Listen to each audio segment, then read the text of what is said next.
for everyone later. We are also using Slido. So for people in the room, the QR code for Slido, which you can use your camera to ask questions. We have a poll up at the moment, just see the interest in the room and online. But you can also use that function to ask questions in our Q&A. Unfortunately, Jerry Clabby, the head of our unit here, was going to open the day, but he's had to attend a funeral. So I wrote this for him anyway, so we're just cutting out the middleman, really, to be honest with you. So it's a real pleasure to welcome you all to Tom Johnson House for Ireland's Information Day for the EU Life programme. I'm delighted we can hold this event in a hybrid format, bringing together participants here in Dublin and many more joining us online. This year marks the first 3 years of the LIFE programme, a remarkable milestone for Europe's flagship funding initiative for the environment, nature and climate action. In Ireland, LIFE has helped deliver innovative projects across the country, including the LIFE Emerald Air Quality Project, which has been nominated for a LIFE Award this year. I'd like to highlight the important work of the National Contact Point for the LIFE programme based in the department here. The National Contact Point supports applicants throughout Ireland by providing advice on eligibility, organising information events and workshops, as well as helping with applications. They also provide advice on co-financing opportunities and share examples of successful Irish projects, making it easier for organisations to engage with LIFE and maximise their impact. Building on the success of last year's one-to-one sessions with consultants, I'm pleased to announce that this initiative has returned for 2025 and on a larger scale, and there'll be further information about that later. Today's event brings together a wealth of expertise. Our speakers reflect the depth and diversity of the LIFE programme.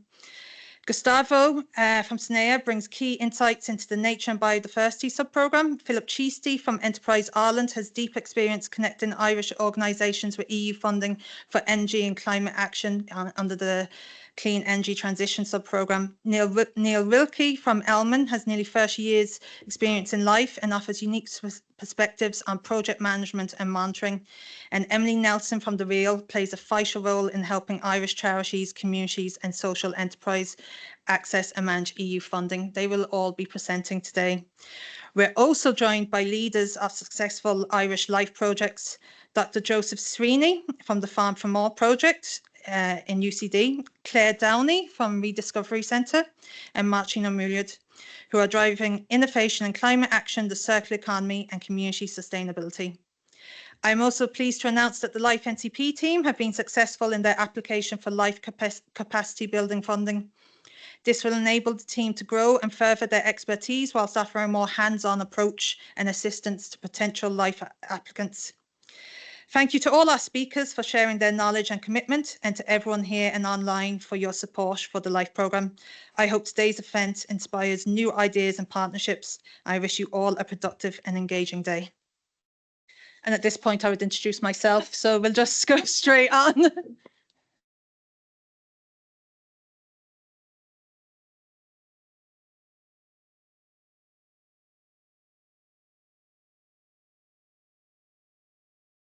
We'll just get slides up here.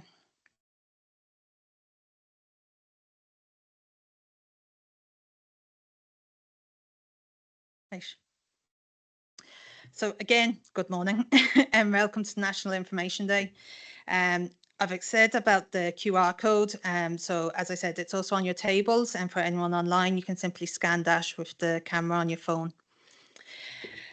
Our agenda anyway sets out what will be and who we will have talking today. And, you know, I'm delighted with the depth of knowledge that these experts bring.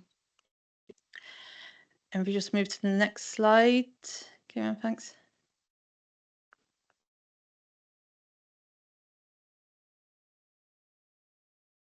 Perfect.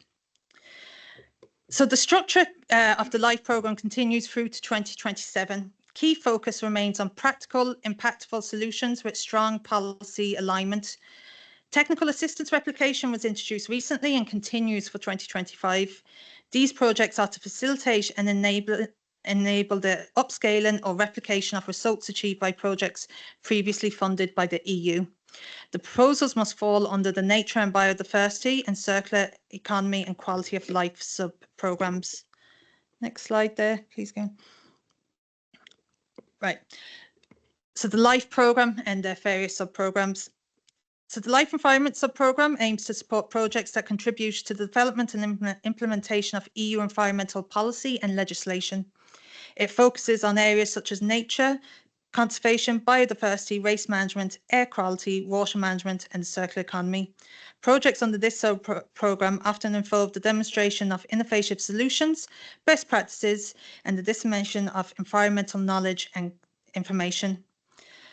Under Life Climate Action sub-programme, it's dedicated to supporting projects that address climate change mitigation and adaptation. It aims to contribute to the achievement of EU climate targets and the implementation of the Paris Agreement. Projects in this sub-programme cover a wide range of areas, including renewable energy, energy efficiency, climate finance, climate governance, and resilience to climate change impacts. They promote the development and demonstration of innovative technologies, policies, practices for a low carbon and climate resilient future. Both Gustavo and Philip will go into further details on this. And just next slide. So 2025 saw the introduction of a new multi-annual work programme for LIFE. The new MAWP reflects emerging EU priorities. This includes nature restoration law alignment, stronger cross-sector funding cooperation, and a more inclusive focus on social justice and climate action. Over €2.3 billion has been allocated for this period.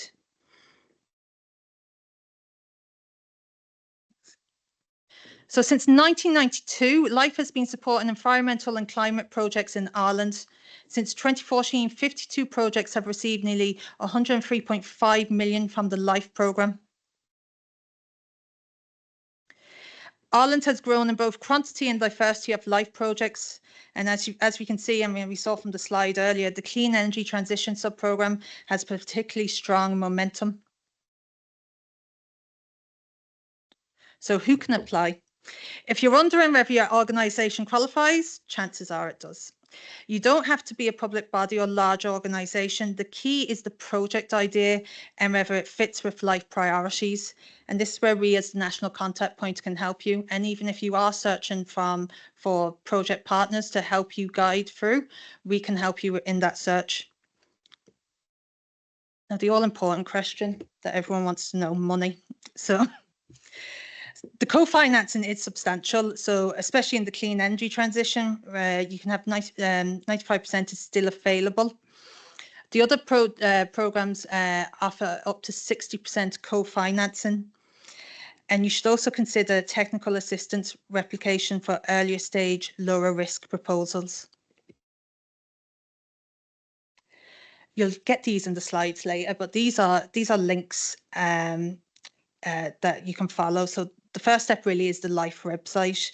Everything you need is there. I strongly encourage you to look at previous successful projects and reach out to us if you need anything. Recently, only 2 weeks ago, LIFE, SNEA had their own EU-wide information days. These videos are also available and are a great resource. And finally, those will be our contact information. So we're always here to help, and there's never any sort of silly question. So please get in touch if you need anything. And on that, I would like to welcome Gustavo to the stage to talk about the other sub-programmes. Thank you.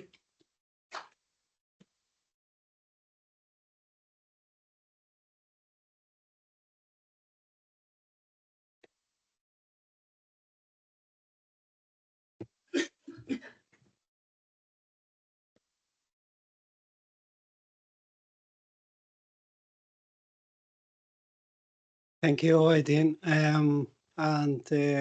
Good morning, everyone. My name is Gustavo Becerra Jurado, and I work for SNEA. I'm Spanish, based in Brussels. So I work at SNEA as a project advisor under the Nature and Biodiversity strand. I mostly deal with freshwater projects from Northern Europe, as well as pollinators. I'm also the co-coordinator for one of the topics, the governance and information, also for the nature and biodiversity strand. Now, SINEA, as you probably know, is the executive agency for climate, infrastructure, and environment. But it's also known as the Green Deal Agency because it manages quite a few programs on the environment, and it really contributes to the implementation of this European Green Deal. Yeah. So the European Green Deal is really sets objectives to transform the EU's economy into a sustainable economy. So the key word here is sustainable, this sustainable feature. But what it aims to do is to do it in a just and inclusive way, so that no one is left behind, all EU citizens. So that is the real aim of it. I won't go into too much detail for this EU Green Deal, but just to say that a number of ambitious projects were set, and from there, quite a few strategies and plans were created. Now, here on the slide, you can see the various programs that SINEA is managing, partially or entirely, and among those, there's the LIFE program, of course. Next slide, please. So the LIFE program is unique in the sense that it really delivers 100% all the objectives to the Green Deal, and it does that. It has done that successfully for over 30 years, 33 now, and over 6,000 projects. So there's a lot of experience that was accumulated. And there are very, very good examples of how solutions can be found and can be delivered and implemented. For this cycle, 2021-2027, there is around 5.43 billion euro allocated, and for the call 2025, around 600 million. That sounds like a decent amount of money, but of course the needs are quite big. So yeah, we're always looking for more budget to be allocated. Now, the beauty of the LIFE program is really that it follows a bottom-up approach. So we're not really too prescriptive about what is done, because the people on the ground are those who really know best, people who really know what works and what doesn't. So we tend not to, we come up with types of projects that are quite open in that sense. Of course, there are some types of projects are more prescriptive, top down, we really want specific things, but those are normally exceptions. Now, the LIFE program, as you can see here, it has 4 sub-programs. But okay, with this amount of money, we cannot solve all the issues in Europe, of course. But what we can do is to fund projects that are quite, that can be used as pilots in a way. They also delivered, they have a certain impact. But what we want is to shift, the environmental. The EU to a more circular, energy efficient, renewable energy based, and climate resilient economy. But also, we want to protect and improve the quality of the environment, and to help reduce, halt the biodiversity loss. Now, when you think about it, like the LIFE program it has its own niche. So it has like this. It's not like a research a program that funds research. And it's basically in between the research and the large-scale implementation of like other funds, like structural funds, cohesion funds. So what it aims is at bridging this gap between the two. And so what we do is we fund projects that, okay, previous slide, please.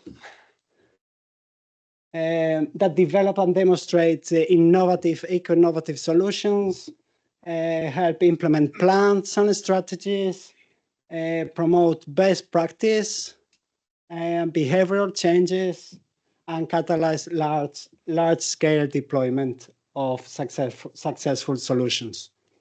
As you can see, there are like 4 sub-programs: nature and biodiversity, the first one. So it's really all about delivering the biodiversity strategy to 2030, about the nature directives, habitat directives, birds directives, and the invasive alien species regulation.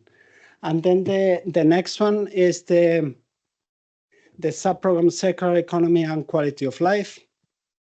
So here, this is like much more general.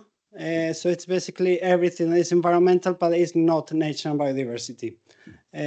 So you have circular economy, waste management, and then things like water, soil, air, like quite a few of these environmental areas. And here it's quite important to see for this call that there are we also allow for best practice projects to be included. So in the past they were like, it was all about innovation, everything throughout. Here it's not that we left that, not yet. When you read the call, there's a lot of innovation. But in some of these subtopics, you can see that the best practice is also allowed. That's important. That's a novelty this year. And then we have the subprogram climate mitigation, so reduce the severity of climate change and adaptation, how to adapt to it. For adaptation, really, for climate mitigation adaptation, really, this is where after setting really achieving the objectives for 2050 climate neutral economy, and within that also the recommendations to achieve like a reduction of 90% of the emissions compared to the 1990 levels by 2040. So yeah, from here, what this is clean energy transition that I will leave Philip after me to go through that. He's quite an expert on that, so I will skip that one. So these have been like the sub-programs, general overview of what the LIFE program is about, really. Here, this is divided by the types of projects. So it's not exactly the same. It's another type of classification, and it's more thinking about what type of project I want to deliver. So we have the action grants, the most popular ones, and then the operating grants. The operating grants are more like for the operation, for the functioning of NGOs, and the action grants are like more like an objective oriented. So we have the strategic projects. So and within that we have the SNAPs, which are like for nature and biodiversity in particular. and the SIPs, which are for environment and climate. I know there's a lot of names here, but we'll go like in the next slides slowly. So we have the SNAPs, as I was saying, nature and biodiversity, SIPs, strategic integrated projects. These are like projects that deal mostly with capacity building. Normally, the relevant authorities are involved, be it as coordinator or as a partner, but it's essential their participation. And then we have the standard action projects. Standard action projects are like there's a long history. This is what there used to be called the traditional projects, and they're very flexible, bottom-up approach, very popular. And then we have the technical assistance. We'll see later there are two types. This is more for preparing applications or for something really specific. And the PLPs, which is like very defined and specific areas where you can apply for, and competition is lower, but it's very specific, so not everyone can actually put together an application for those. Yes, so here we start with the standard action projects. So this is like what used to be the traditional projects, and you can see the sub-programs there. So from any of these sub-programs, that can be the entry point. Things that have changed, maybe that's something useful. First of all, is that the CET, there are no more CET projects of this type. So if it's nature and biodiversity, CUKL, or climate action, that's fine, but no CET. And then for the co-financing contribution,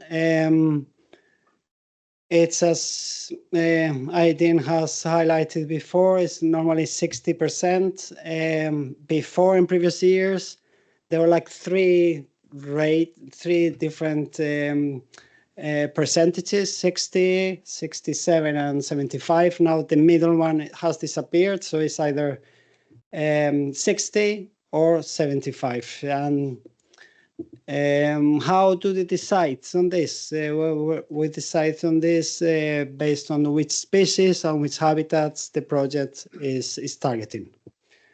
Or else novelties, the awareness raising activities for nature and biodiversity. Now it's more like within the governance and information topic, the awareness raising activities are welcome, and you can actually put together a project exclusively on awareness raising activities. Before, that was not the case. So that's those proposals are allowed.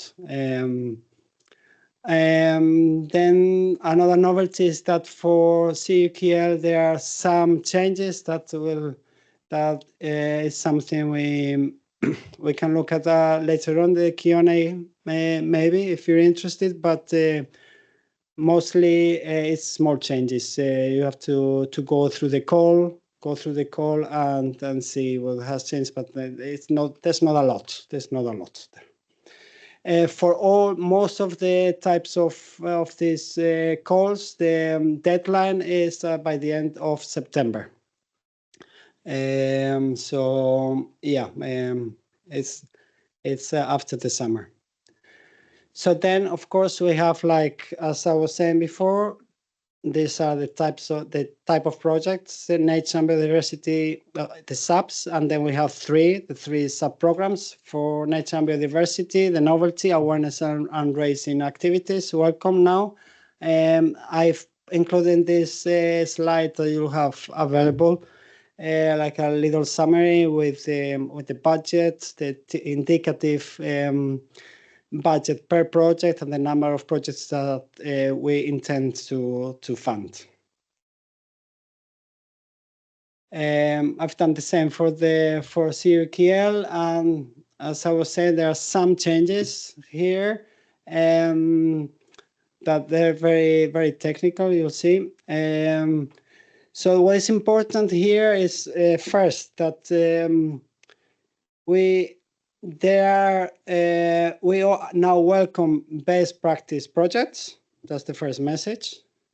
Then also to say that when we evaluate, actually, even though you say here 1, 2, and 3, for 1 and 2, for all those areas, the proposals compete against each other. So this is like a budget for 1 and 2, except for 2.7, the new European Bauhaus that has a separate envelope. And then for 3, environmental governance, yes, it has a different budget as well.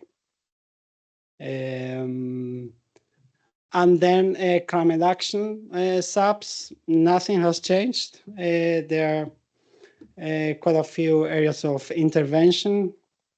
And yeah, we have mitigation, adaptation, and governance and information as well. I've included the summary table. Now we move to this, the strategic projects. These are different from the subs in the sense that they aim at this capacity building, and also we ask applicants to include in the applications some type of activities on the ground, so that for example, for the SNAPs, the nature and biodiversity,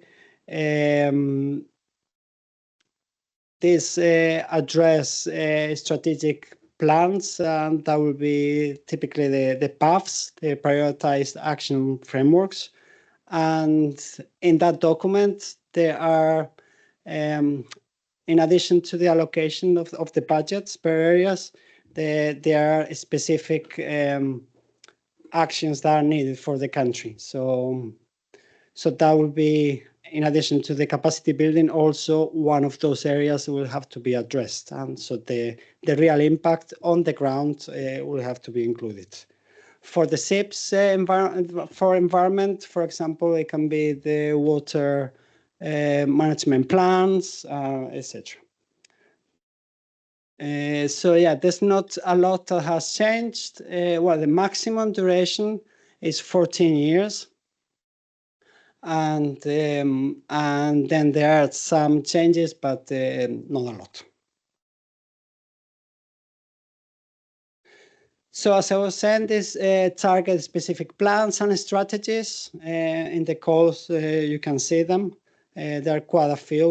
We have even extended the number of plans and strategies that can be targeted. They're normally aim at a large territorial scale, with the full engagement of stakeholders, especially the relevant authorities. They could be as beneficiaries, as coordinating beneficiaries, ideally, but if not, at least the minimum is that they are involved as partners.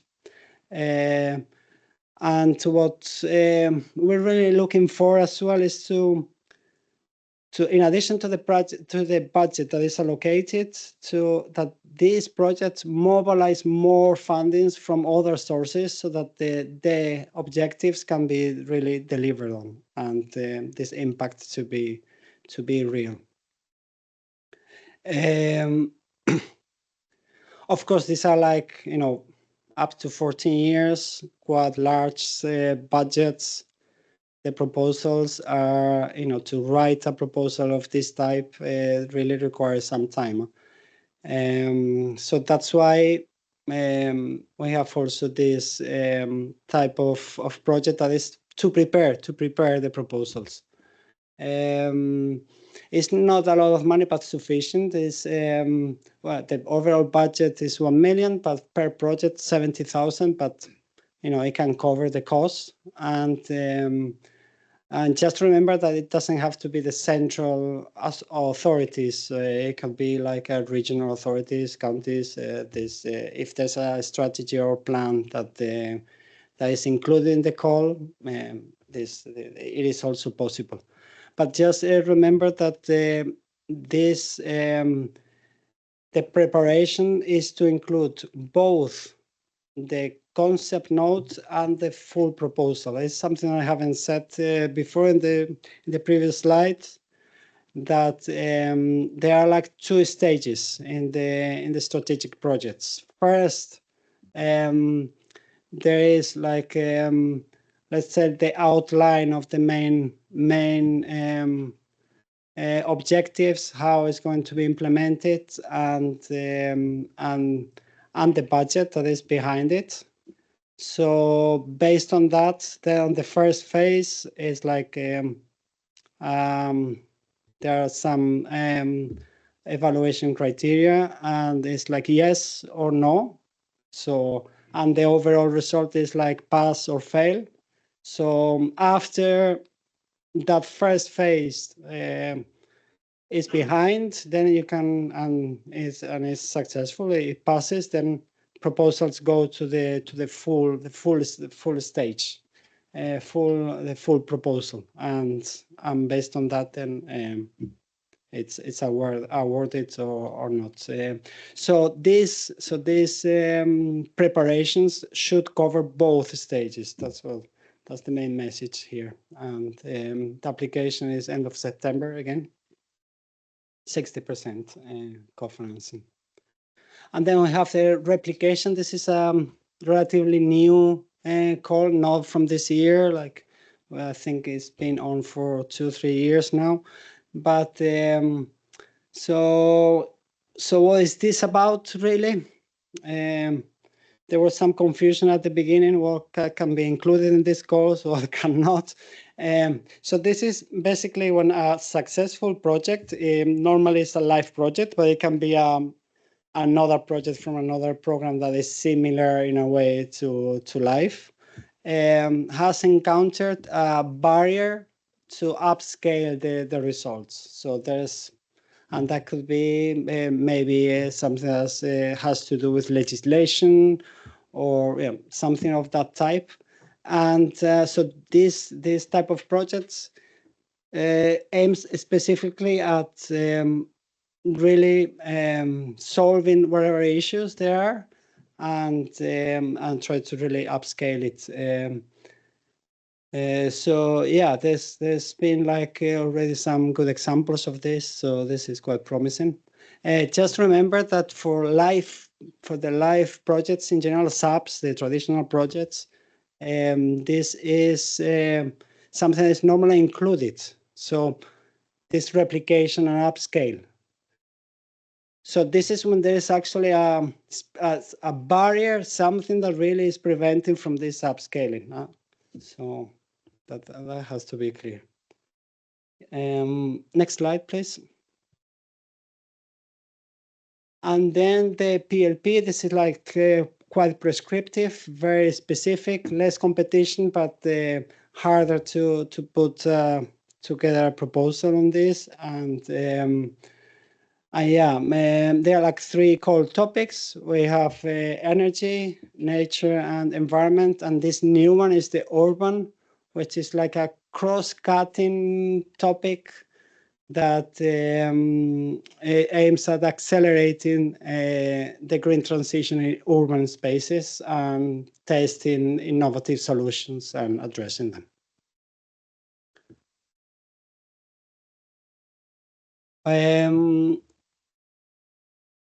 Now here I also wanted to include 2 changes.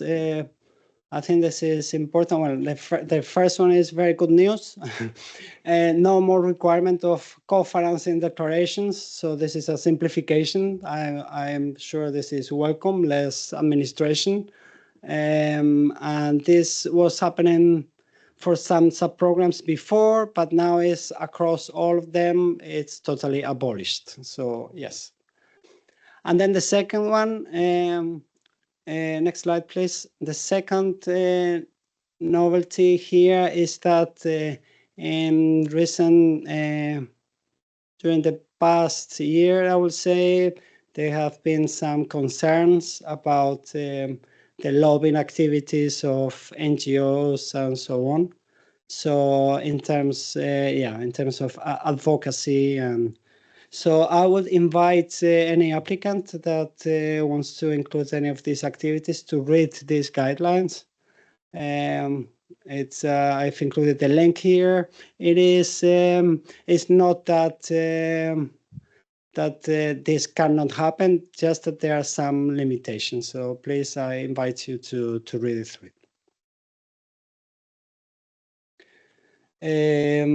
And then here we have this is just a summary of with all the calls.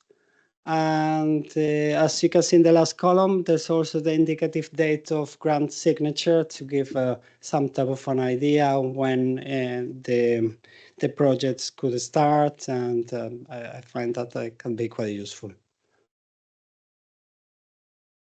So this is the same with the rest of them. And here we're getting more into the evaluation process. How does this work in practice? When I apply one, overall is up to 9 months, the whole process. First, we check for admissibility and eligibility. We have a pool of external experts that evaluate it with us, and then applicants are notified, and after that, for those applications that are successful, we enter the grant agreement preparation, which is really to look at the details, maybe polish some of the things. It's not at that stage that the grants are awarded. The signature is not there, and we can still hold it back and provide and ask for other projects to really come forward. But there are normally some adjustments made there, and there's administration involved. So how are we looking with time? Is fine? Great. So then maybe we can also look at, maybe there will be some tips that can be given for potential applicants. Basically, when we receive the applications, a percentage of them will have, you will see clearly that it's really a draft, and that it has not been prepared well. But sometimes it's just that because the ambition is not high enough. We really, we have in the call really specific objectives. Set good targets, something that you can deliver, and that automatically that will have higher points. But of course, it has to be achievable. Something that's feasible. We evaluate everything at the same time. If you promise too much, then we also see that some things are not possible. Well, I've included some links here, but that's general information. So we can move on to the next slide. Okay, so I would say one of the most important things when you apply and draft your application is what your baseline is going to be. What is the starting point? It has to be really clear why there's what type of problem there is, and what is the starting point. Because that's going to give like a reference for the whole application. Then based on that, there's a criterion that is super important and weighs a lot, and it's the impact. Okay, it's like 50% more than any other criterion. So what we do is like we award points, but with the impact that is measured against the baseline. So those two things are something that is like the foundations of your project. What is the baseline? Why? And what is what you're going to achieve? And what type of indicators you provide? What it's at the end of the day, you know, it's about numbers and quantifying what were you doing. The whole the actions have to be logical. It has to flow. You know, the preparation actions. You have to allow for good preparation actions for the following to be to really follow up. And as I was saying before, this estimation of the project impacts super important. We have these KPIs that when you apply in the portal, and there you can provide the numbers. Another important aspect is the sustainability. We, as you can imagine, we are investing on actions, and we want to see that after the project, when it ends, it doesn't stop there. It's not like that's money that was that just did the job during the lifetime of the project, but that goes beyond it and is going to last. We really want to see that. So that that's a requirement, and the better you develop that, the higher points you probably get. So we also want this update and replication that's included for all the live projects. And we want to see who is doing what and who has like a leading role, who has more of a supporting role, and this is per work package and action, sub action within it. That has to be clear. And then I want to include that, you know, it's really to first put what is really essential, you know, first they're super clear, just think of who's going to evaluate that and read it first, that, and then develop the ideas. Yeah, how you write it is super important. And coherence. So sometimes we see that in one section of the proposal it says something, even the targets, and then somewhere else, maybe somewhere else was actually right in that part, but they're not really coherent. You know, they don't link. So yeah, for that, of course, you know, you have to start early, I suppose, to write that and read it a couple of times. The partnership is structured, that it makes sense that all the partners that should be there are there. So it's not that we want projects with, I don't know how many partners. No, if it doesn't make sense, they don't have to be there. It can be one, it can be two, it can be five. It just depends. It's whatever is necessary to really solve the issue that you're presenting. And of course, as for any project, to allow for sufficient time, you know, with the time, with the information that you provide to allow for things to happen. You know, typical things like permits or authorizations that normally take longer than you think. Have some buffer time there, like as per any project. Just follow the same rules, same type of basic ways to write it. Now we also require communication requirements, and there's platform meetings and networking events. So yeah, that's a requirement. You'll see a specific work package that has to be included for communications, and that's it. Just don't forget to include it. And this is just a a summary of more or less what I've said.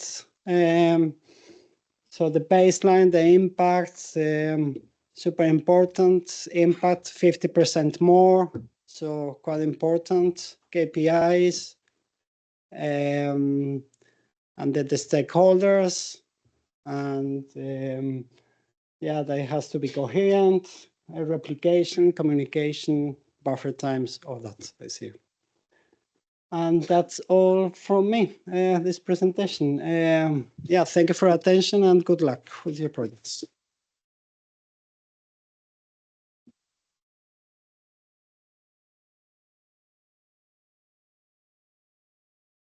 Thank you so much, Gustavo. You brought up some really interesting things there. I know the Q&A part of the Slido is now open. You'll also be able to ask questions in the room. I know Irish projects, you know, they like their awareness raising activities, and it's great to see that now represented in the new multi-annual work programme, as well as urban spaces. So I know I mentioned that we were successful in getting capacity building funding, and with that we plan to really target sort of local authorities. So I hope they take advantage of this. As you've probably seen from the poll as well, clean energy transition is by far the most popular of our sub-programmes here in Ireland. And we have Philip Cheesty from Enterprise Ireland to talk to you about that. Thank you so much.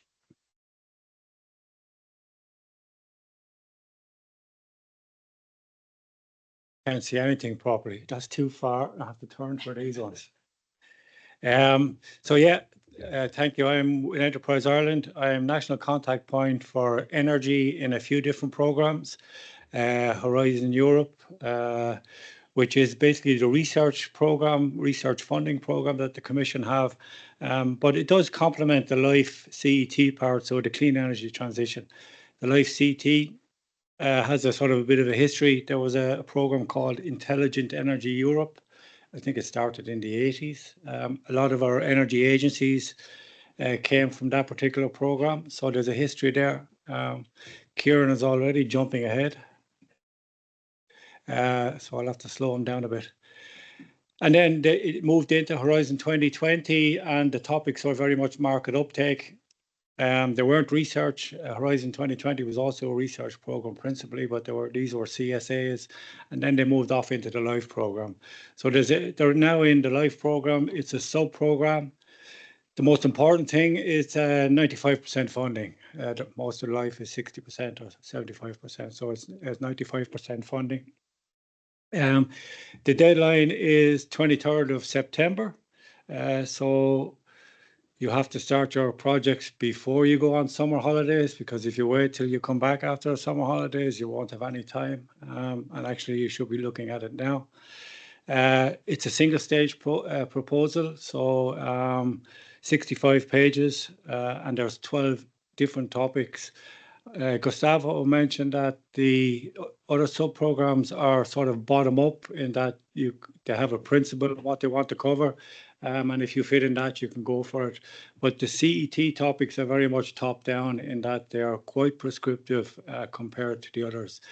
Each topic has about 2.5 pages of text, and you really need to follow the 2.5 pages of text and try and comply with all of that.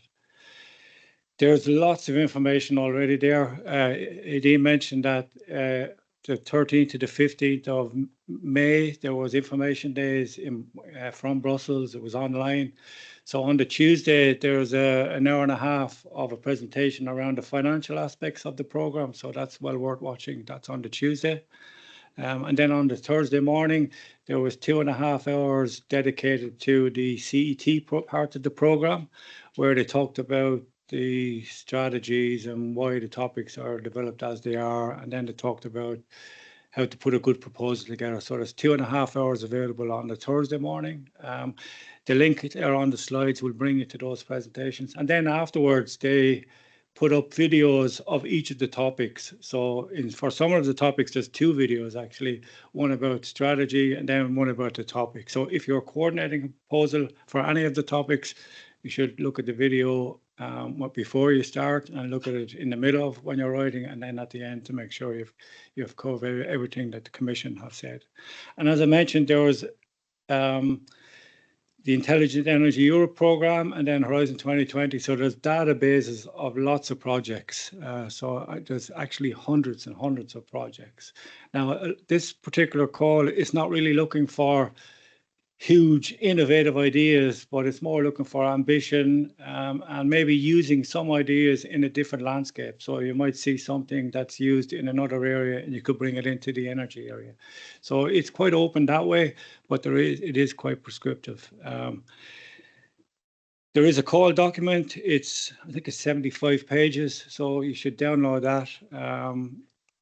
And then online there will be the FAQs, and they'll be building up in the next few months as people get confused about the topic text and ask the Commission questions, and they clarify things and they end up as an FAQ. So again, keep an eye on that. So next slide, Karen. Thank you. So really, I have this slide here because the topics don't come out of nowhere, and they don't even come from SENEA principally. They come actually from the various strategies that the Commission have. So we had the Repower EU. So Repower EU was in 2021. It was when Russia invaded Ukraine. They needed to get off Russian gas. So Repower EU put a lot of emphasis into trying to develop up more PV, more heat pumps, more hydrogen development, more renovation. So a big focus in those particular areas. The renovation program, we have a huge number of old buildings in Europe. Less than 2% of them are renovated. So the renovation program strategy was about building up the skills in that area and doing something like 30,000 buildings each quarter. So they're quite big targets. And then you have only in January, February, we have the Clean Industrial Deal. So the Clean Industrial Deal talks about heavy industry and clean tech. And then all those strategies end up getting fed into the work programs and get fed into the calls. So the Clean Industrial Deal talks about heavy industry. There's a topic on industry under the CET. The renovation wave, there's loads of topics on buildings in the CET. So these things sort of filter down into the program. So it's another reason I have it up is that when you're writing your impact section, you should be referring to these particular areas. You don't have to quote the whole document, but you should be taking maybe the most important stats in those strategies and putting them into your proposal to show that you're up to date with what's going on and you have an idea of what's needed in terms of your proposal. Again, also, you have the strategies, and then the Commission creates directives. So you have the Renewable Energy Directive, you have the Buildings Directive, the Energy Performance of Buildings Directive, and you have the Clean Industrial Deal. So people like SEAI have to make sure that these directives are implemented. They have to provide support to implement these directives. And then the calls also reference these directives. So when you're there's topics on energy communities, which is linked to the renewable energy directives. So they keep updating these directives and they have new emphasis. And so the proposals should be looking at those and sort of indicating what they're following. So we had a call last year, call every year. They're quite similar in terms of topic text, even though you have to keep an eye on the changes. So for 2024, something like 310 proposals submitted. They funded 51 projects. You can see the breakdown there. So 13 projects around the local projects and 3 projects on finance. So it's split there. And then over on the right-hand side, you can see that Ireland had 55 applicants last year. So 55 in various number of projects. 9 of those were 9 coordinators from Ireland. 3 of those coordinators, or 2 of those coordinators funded, and then 9 Irish participants funded overall last year.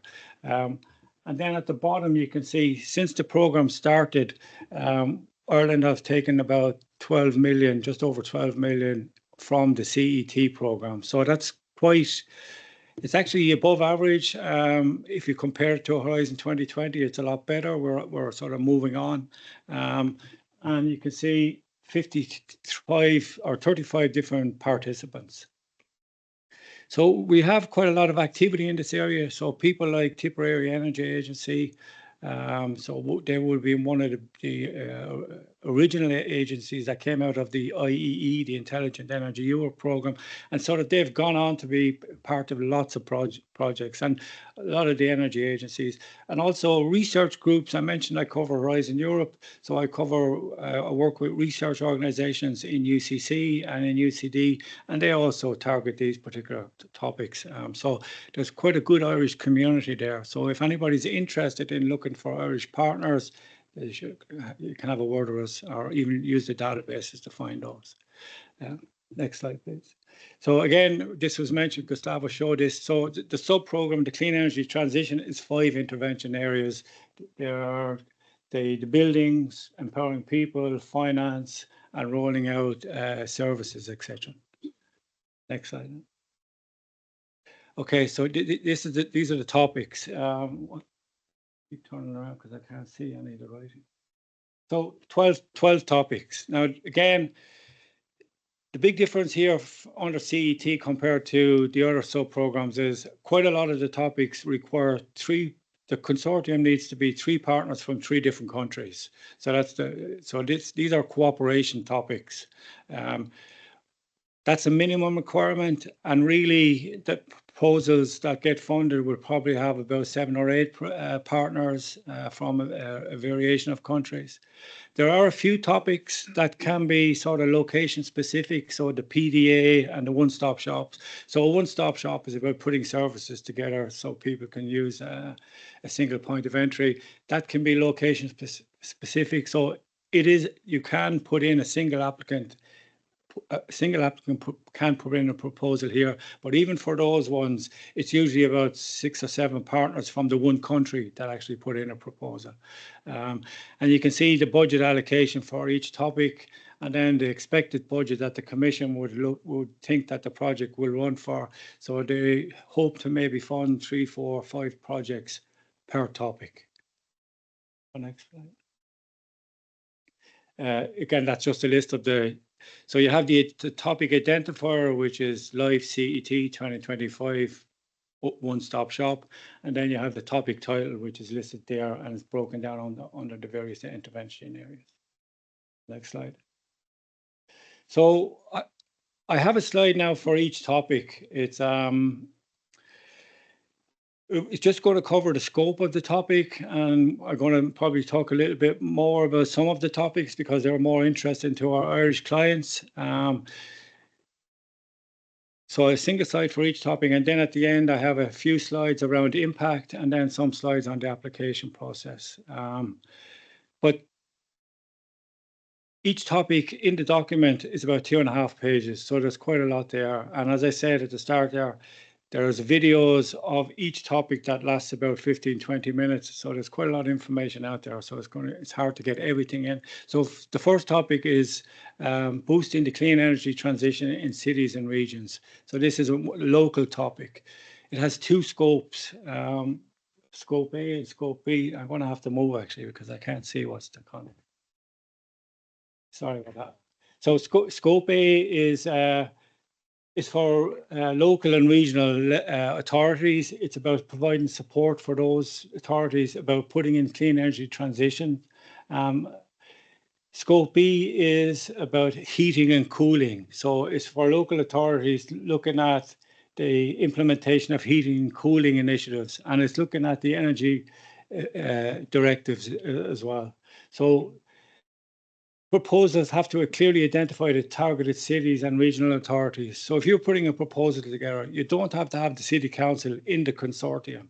But if you don't have them in the consortium as part of a beneficiary, you have to get supporting letters from them clearly stating what they're going to do with the project. So there has to be a good, clear indication that the people who are going to implement these projects end up being quite active in the project when it's funded, maybe not as a beneficiary, but as an end user. This topic requires 3 partners from 3 different countries, so it's one of the standard ones. And the logo there on the bottom right is Decarb City Pipes. So that's a project that has Codema, so the County Dublin Energy Agency. They are part of this project. They work for the Dublin City Council, and this particular project is working with other regions and cities, putting in district heating system, coming up with plans. So when you go online and you look at the videos of all the topics, usually at the last slide of all the topics, they give you a list of projects that they've been funding over the last few years. So there's quite a lot of information that you can get from the project and from the project details. So next slide. So this topic is policy towards an effective implementation of key legislation. So really, this topic is probably for SCAI. So it's about supporting the implementation of the Renewable Energy Directive.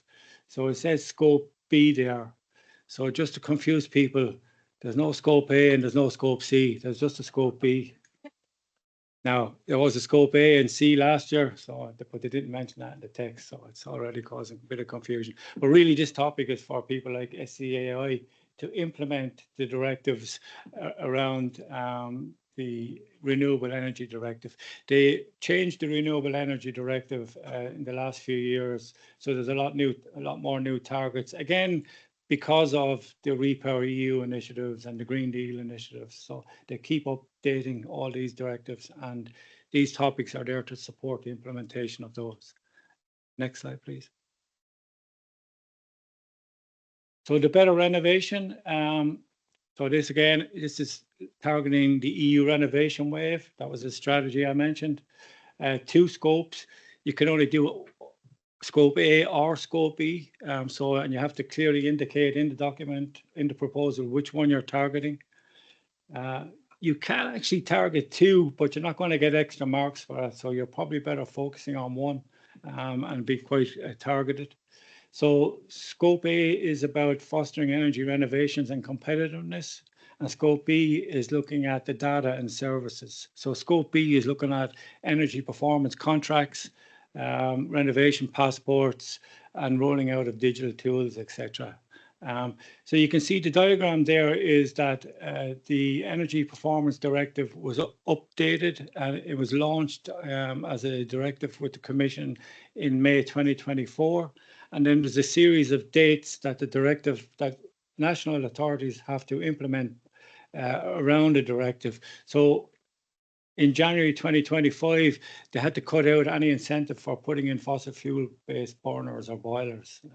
So by 2028, in January, all public buildings will have to be near zero energy buildings. So your proposal should be targeting those and maybe having a looking out into the next 5-7 years on what the proposal is going for. Technological, including innovation solutions, may be employed as enablers, but are not the center of the action. So these proposals or these calls are not about you developing software to do something. It's about using software that's already available as a tool. You can do maybe some tweaking of the software, but it's really about using stuff as tools to increase the uptake of those things. So this is the industry topic. Comes from the Clean Industrial Deal that I mentioned earlier. 2 scopes, Scope A and Scope B. Scope B is about industries that are in close proximity to each other. So, for example, if you have an industrial park, some of them, it could be about integrating more renewable energy and having the various industries talk to each other, coming up with financial schemes. So more integration of various renewable technologies or energy efficiency or new business models for them to operate.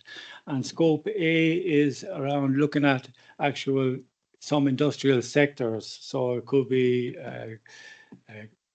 glass bottle sector, or getting those people to work together. And the call talks about looking at the demand side and the response side and matching stakeholders up. So proposals should have quite a lot of input from the individual stakeholders that are going to be using the technology. Next slide. So the Build Up Skills, this is an initiative that's been around for a good while now. The Build Up Skills started under Intelligent Energy Europe. We've had a good few Irish beneficiaries in projects over the years. A few years ago, Tipperary Energy Agency and the Irish Green Building Council got together. They had a project funded and they developed up the roadmap to 2030. So that's Ireland's skills roadmap out to 2030 and what's needed. And I mean, I think the document says something like Ireland is going to need 120,000 new workers in this area by 2030, and it's going to need to upscale or train 165,000 people. So there's quite a lot of information already available, and this call will allow people to push that strategy along. So for example, Scope A is about existing national skills platform. So I have the link there. The Ireland's national skills document is there. It lays out what's required for 2030, and Scope A will help people push that along. And then Scope B is for countries that don't have platforms yet, about developing those platforms or re-establishing stuff that they may have a few years ago. So the Build Up Skills website has quite a lot of there's a huge amount of information there. There's a lot of tools available for people to do it. And over the years, we've also had calls around qualifications and upskilling, say, electricians in the area of renewable energy technologies. So, but this particular year is about the platforms. Next slide, Kim.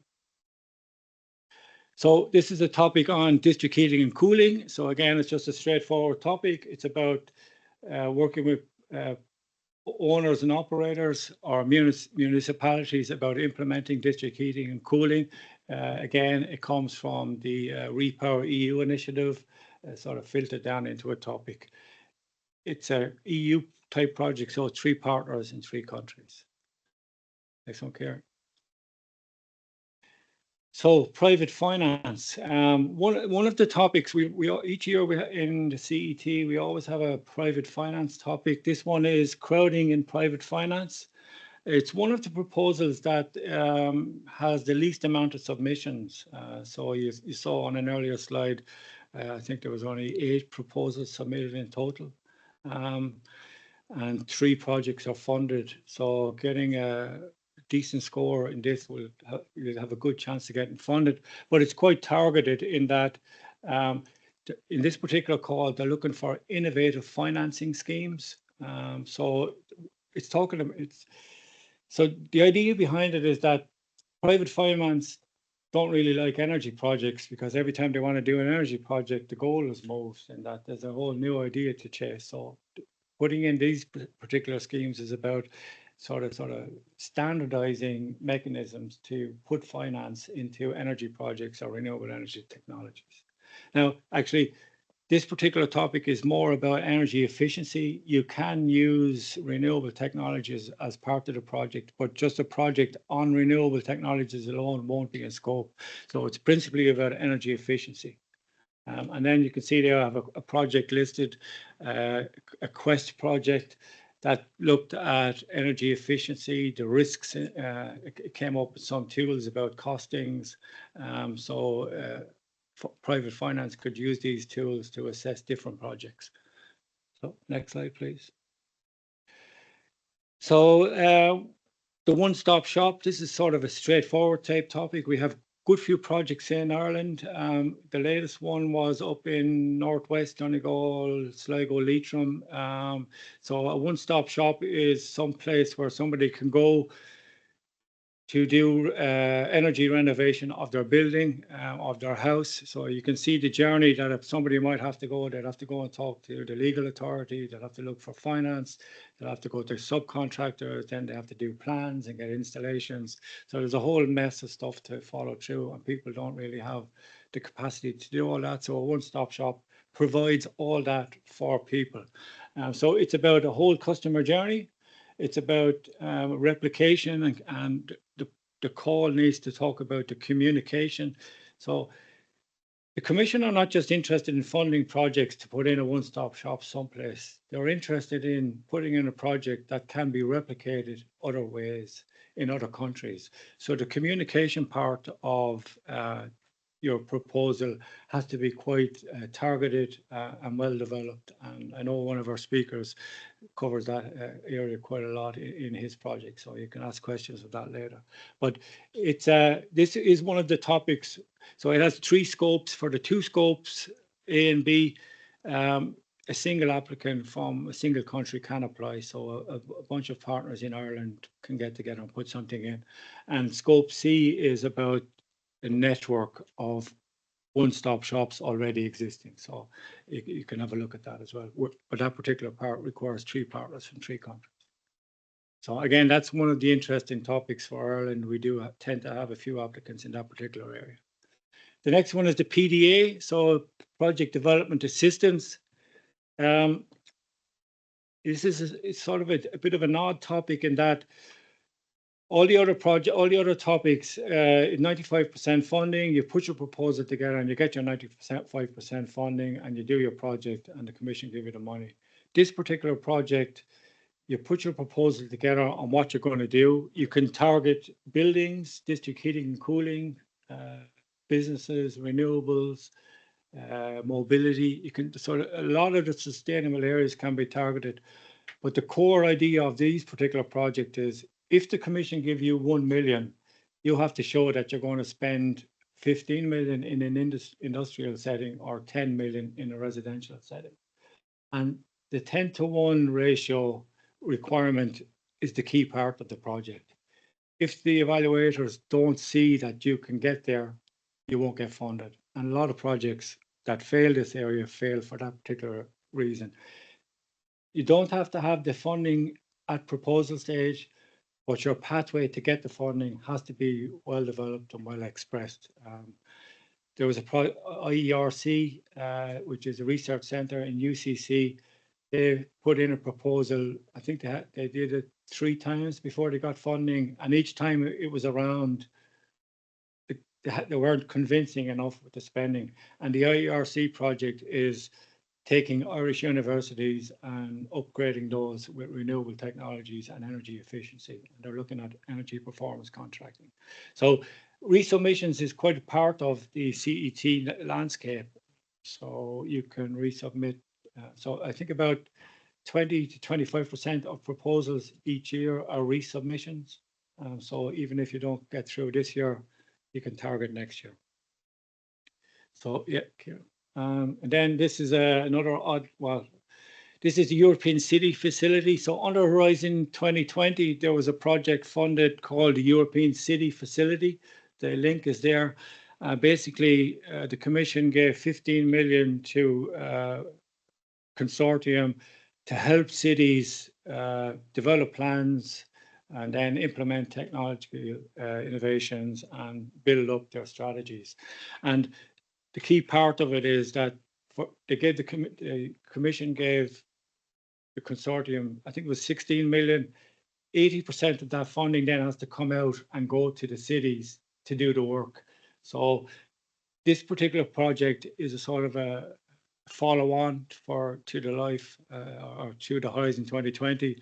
It's the European City Facility under life. It's 15 million. They'll only fund one project, but the project that gets funded has to spend 75% of that 15 million to help the cities. So for example, Southeast Energy Agency, they've got funding under the city facility from Horizon 2020. So this is a follow-on. Next slide, please. And then the last 2 topics, one is around energy poverty. It's alleviating household energy poverty in Europe. There's an energy poverty advisory hub, so there's a lot of tools already available. This particular project is looking at on Scope B. You have to do Scope A or Scope B. Scope B is multi-apartment buildings, and then Scope A is about supporting public authorities develop up strategies to alleviate energy poverty. But as I said, there's a lot of tools already linked with the EU side of the hub. So it's about using those in an Irish context. But it's a broader consortium required is 3 partners from 3 countries. And the last topic is ENERCOM, which is support services for energy communities. So there's citizen energy communities and there's renewable energy communities. And the various directives actually define what these communities are and how they're set up. And you can see there in the graphic on the right, renewables, obviously targeting renewables, and the partnership around the renewable energy community is located where the renewable technology is situated, whereas the city energy communities are can be a bit broader and broader in scope. But these are all well defined in the directives, and this particular topic helps either growing what's already there or developing up new ones. So, and again, there's already a lot of information through the communities facility that the Commission have. So next slide, please. So impacts and indicators. And again, as I said, there's probably a page and a half of impacts and indicators. And these are the key part of the project.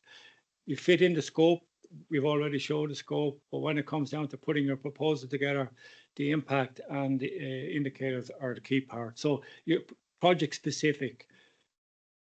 So each project, depending on what you want to do, you'll have your own impacts and you'll have your own indicators and you put on your own KPIs together. The call text has a list of impacts that you have to follow. Now, in a lot of the topics, there could be 12, 13 different impacts listed. You don't have to do everything. You have to do what's specific to your project. And then there's common indicators. So the common indicators are primary and final energy savings. So that's gigawatt hours per annum.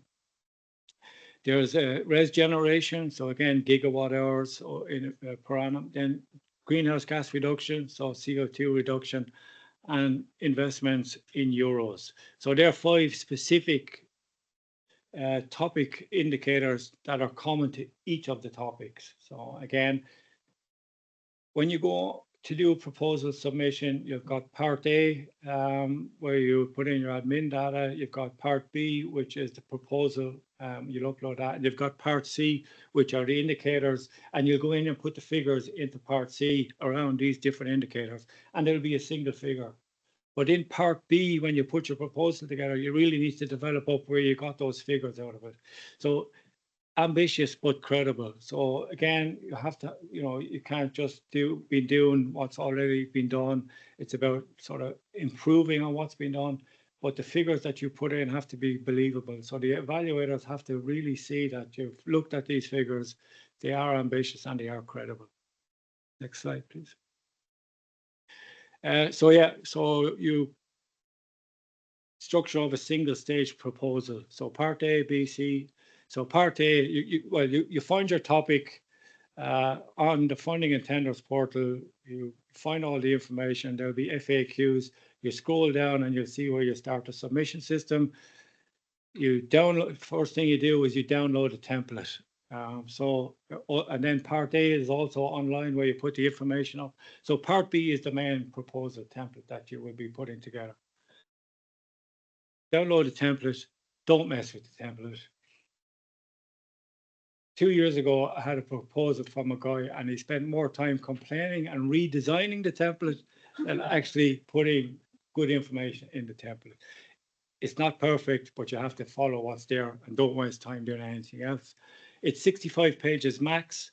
There's all embedded tab keys, so don't start erasing everything there. So, but it's fairly straightforward. It's broken down into 4 or 5 sections. It's 65 pages.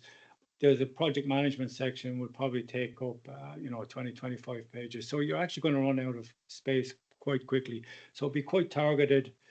Be quite don't repeat everything. Focus on the indicators, focus on the impact. Part C is the impact indicators, and then there's a section for participant information. So that's the CV of the consortium. And then the detailed budget table, there's an Excel table that you'll have to fill in. And for the PDA, there's a second table about where the investments is going to come. So that 10-to-1, 15-to-1 ratio, you're going to have to clearly explain that. and letters of support. So for these CSAs, letters of support are very important. When I work with the research groups under Horizon Europe, the Commission don't really care about the letters of support. They see them as stick them in at the end if you need them. But for these particular projects, because of the replication required, the letters of support are very important. Next slide, please. So Gustavo mentioned this, it takes 9 months. So proposals close in September, results will be out in February next year. Grant agreements will be signed around June. So it's a long process. It's not a quick fix for anybody. So it's a long journey. This is a table of contents of the template. So you can see the 4 different areas and the criteria it's scored. So you have to score above 10 in each area and above 55 in total just to get considered. I showed a slide earlier that had from last year's call 305 proposals submitted, and then I showed a table of all the proposals that were evaluated, and there's quite a big discrepancy. There's probably about 20 to 30 proposals each year that don't even get to the evaluation because they don't meet the criteria, they don't have the right partnership, they're looking for finance to put in solar panels or something, so be quite careful. You see there for 2024, the high scoring proposal that got funded scored 84 out of 90, 84.5. The lowest proposal that got funded last year scored 63.5, and the average score of funded projects is around 75. So you need to be looking at around 75 out of 90 to really have a chance. Now you could get funded if you're maybe a few points lower, depending on the topic. For example, the private finance topic, you might get funded if you're around 65. But your focus is to go for the best proposal you can. Don't be trying to look at margins and try to think. So it's about putting your best proposal together. Next slide, please. Yeah, things to note. So everything is up on the funding and tender. All documents and facts. The live info days are available. So I mentioned that at the start. So there's quite a lot of information out there. Does your scope does your proposal cover the scope? What's the story with your consortium? Is it complementary? You don't have to be bringing partners from far side of Europe just to think that you have to bring partners from the far side of Europe. It has to be a more focused proposal. Each partner has to bring value-added stuff into the proposal. On the budget, so each topic has a defined budget target, so around 1.5 million. Don't set that as your goal and try and fit your project in around that. First, work on your project, cost it up from the bottom, then see where you are, and then work on the balance sheet. And as I said, there's quite a lot of information on the public dashboard. SINEA already have a dashboard for hundreds and hundreds of projects. So there's a lot of information there that you can use. And that's me. Thank you very much.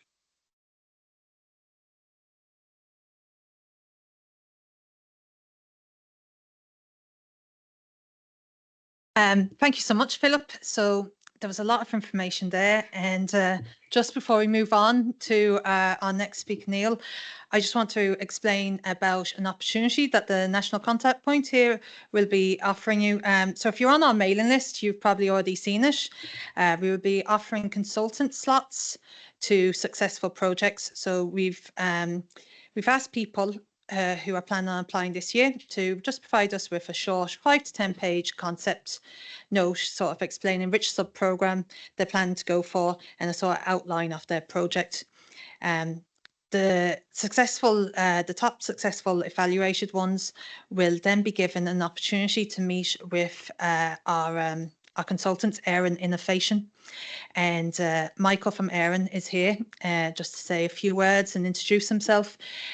If you haven't got any of those details, contact us at life@dec.gov.ie and we'll provide them for you. So I'd just like to introduce Michael.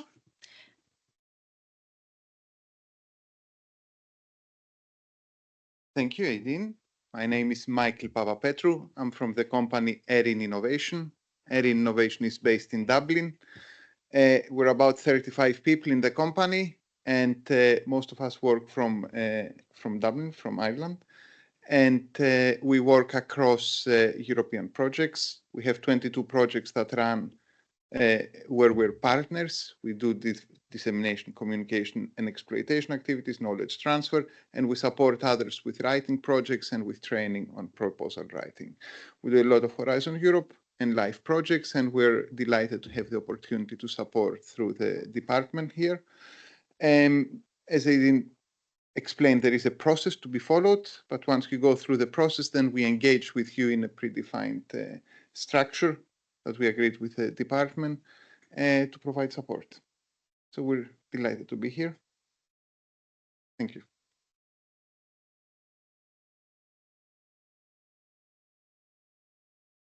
Right, so you've picked your sub-program, you've put in your concept notes, you've got great support from Michael and reviewed before you put in your application. You've been successful, you signed your grant agreement, and then you get the fantastic support of Elman. And to explain more about what they do, I'd like to introduce Neil Bilkey. Thank you.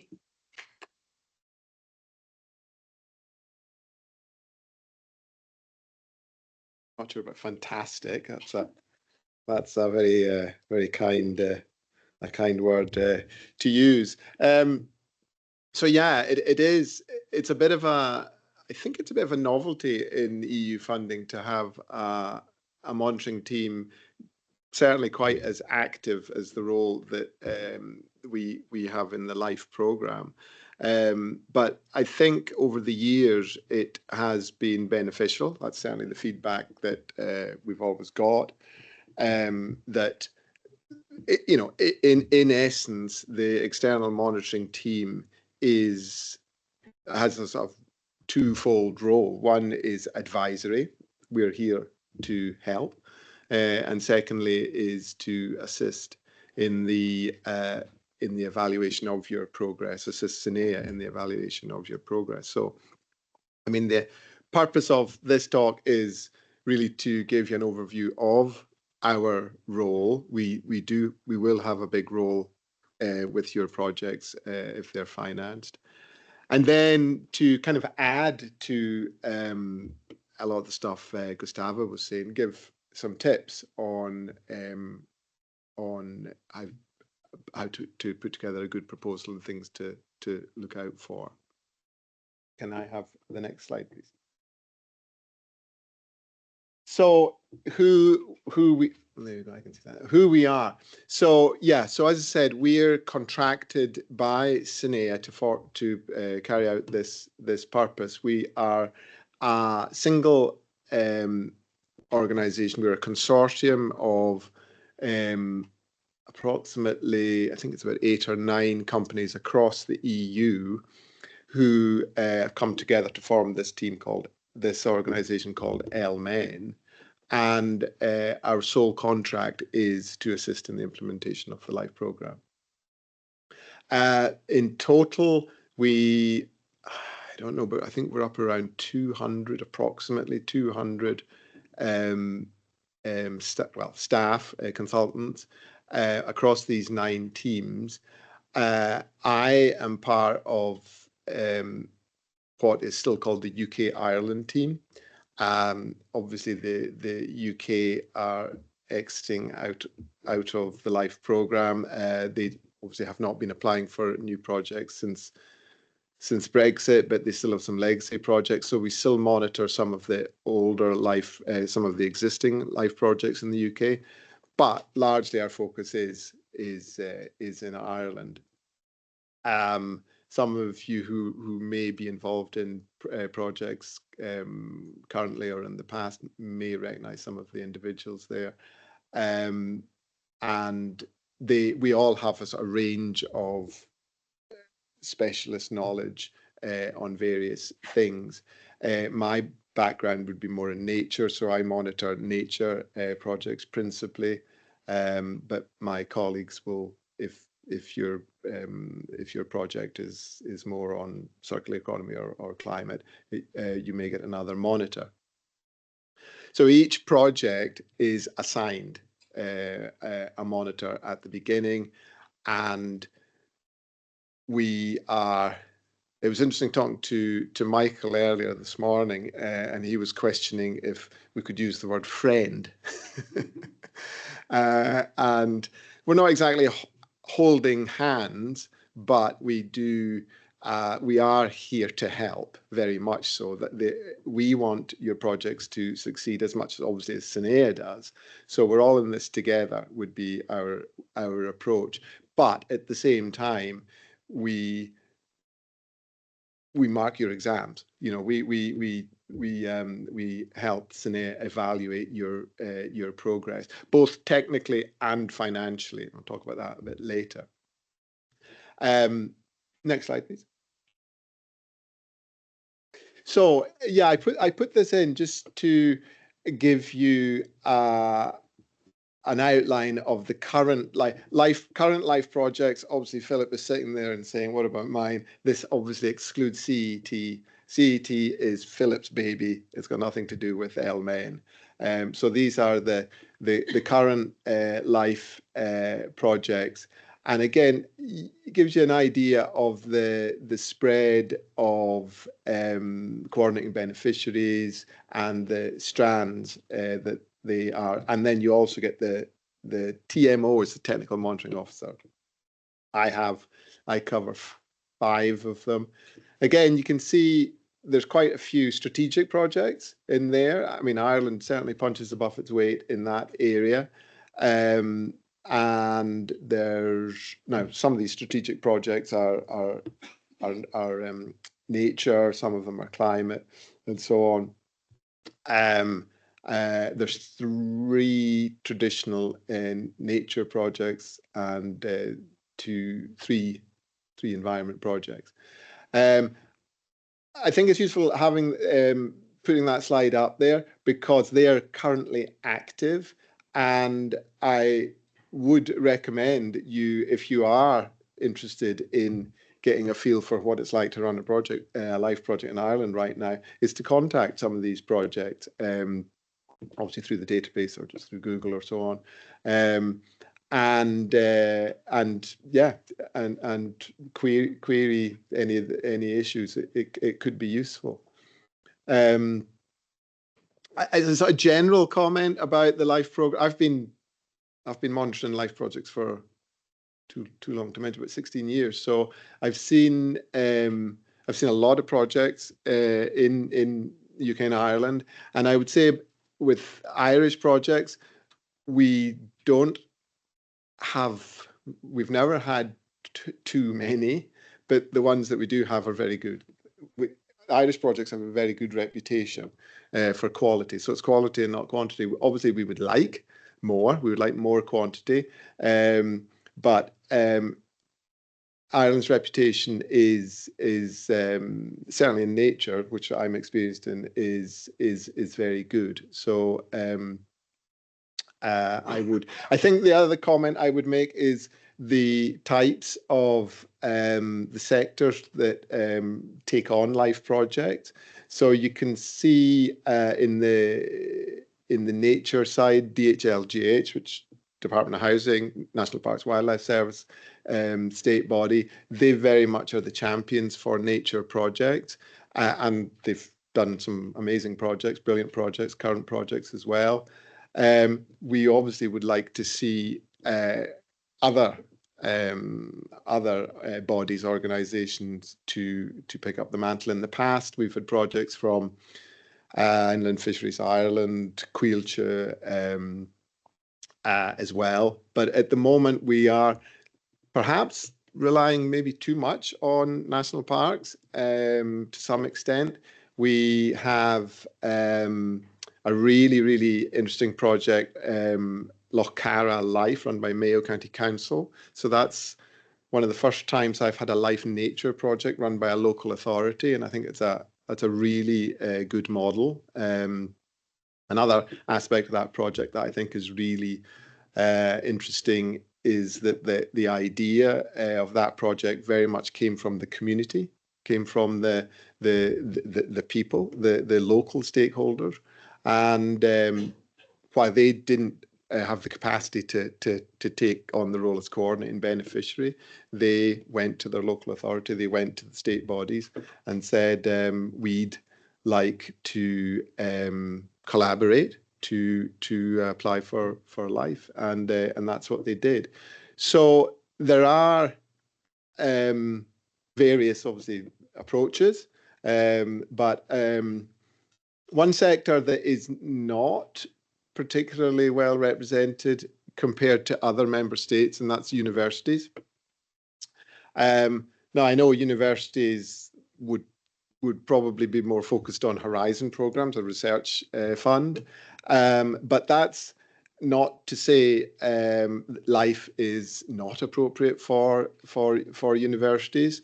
The key is it has to be very much applied research. So I actually do have a number of projects that do have universities as associated beneficiaries, where there is a piece of research, a PhD study, for example, that is then implemented, is then applied to the project. So that model is there. I'm just trying to think of an example where you can see that. Life on Macker, Corncrake Life, and some previously closed projects have that model. Also involving Teagasc, or a key partner in a lot of these nature projects, any agricultural type project. So that just gives you a feel for what's going on at the moment in the LIFE program, excluding CET, in Ireland. Next slide, please. So yeah, I've already done that bit. So yeah, that's who we are. So you can see where the other partners in ELMEN are. The key bullet at the bottom there, one of our partners is Ernst & Young in Prague. So EY do our financial monitoring and evaluation. So when you're assigned a technical monitor, you're also assigned a financial monitor, although that person can vary. So that person answers your financial queries. I mean, the technical monitor has a fairly good handle on finance as well, but the real nuances in financial management, the guidance comes from EY, and they've just joined the consortium relatively recently, and they've been a real asset. They provide first-class advice. Next slide, please. So the advisory, the help side of it, up until a few years ago, it was quite traditional, and it was emails, phone calls, pick up the phone, any queries, just ask.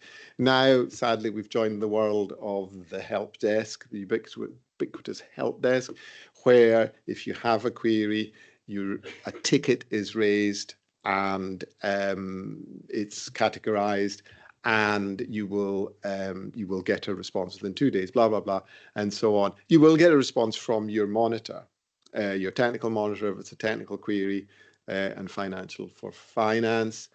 And yeah, it's your standard help desk process. It actually does work. I think that's the feedback that we've had, because essentially you are speaking to your monitor, and obviously it's recorded, which is useful for both sides.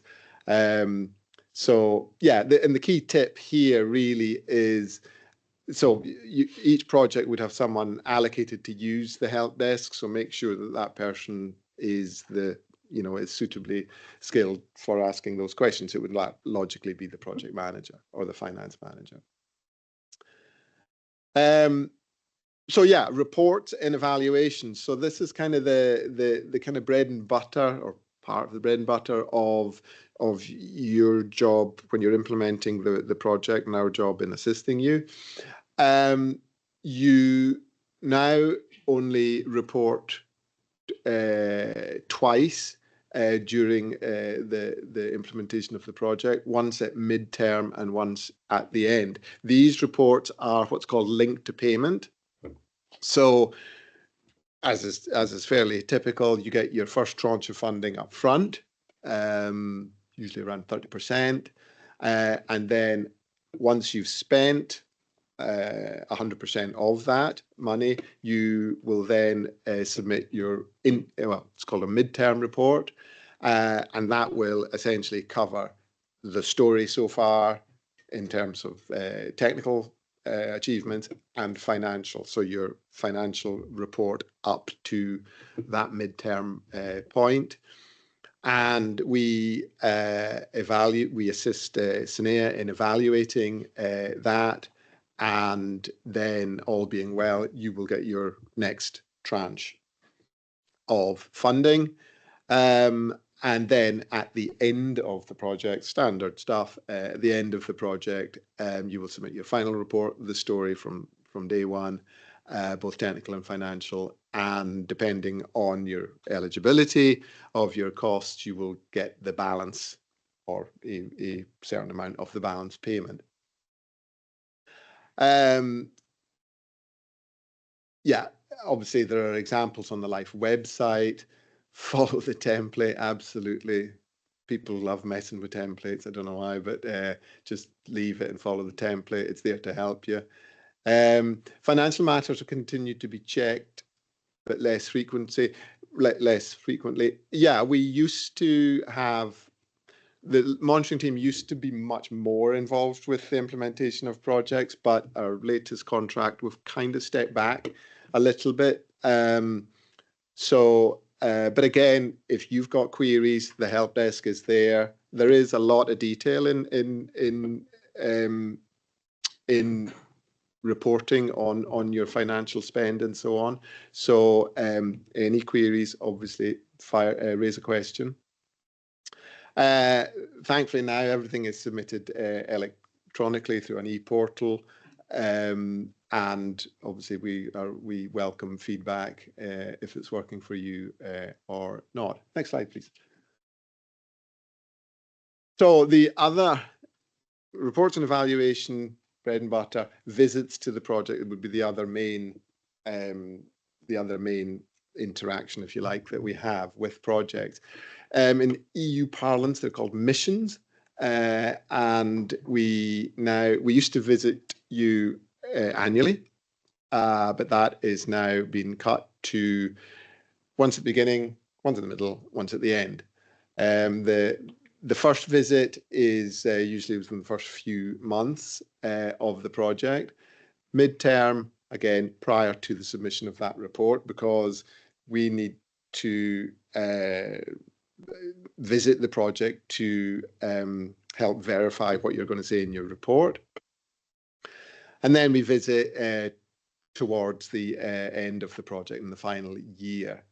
The SENEA, I forgot to say that you're allocated a monitor, one monitor per project, and you're also allocated a SENEA project advisor is their title, and Gustav was one of them. And so on one of the visits, usually the midterm one or perhaps the final one, the SENEA project advisor will accompany the monitor. And it's all about, well, verification on the ground impact, yes, but it's a wider discussion on all the various aspects, not just pure implementation. All the important things which have been talked about already, the sustainability, the replication, the impact on policy, and so on. That's a lot of the discussion on the joint visits focus on that. Next slide. Right, top tips for a good proposal. So again, they've been covered very much. So I'm just kind of reiterating a lot of these. I don't know actually if this was covered so much. Project duration, how long should you give yourselves? It's more often than not, you don't give yourselves enough time. And there are various reasons for that.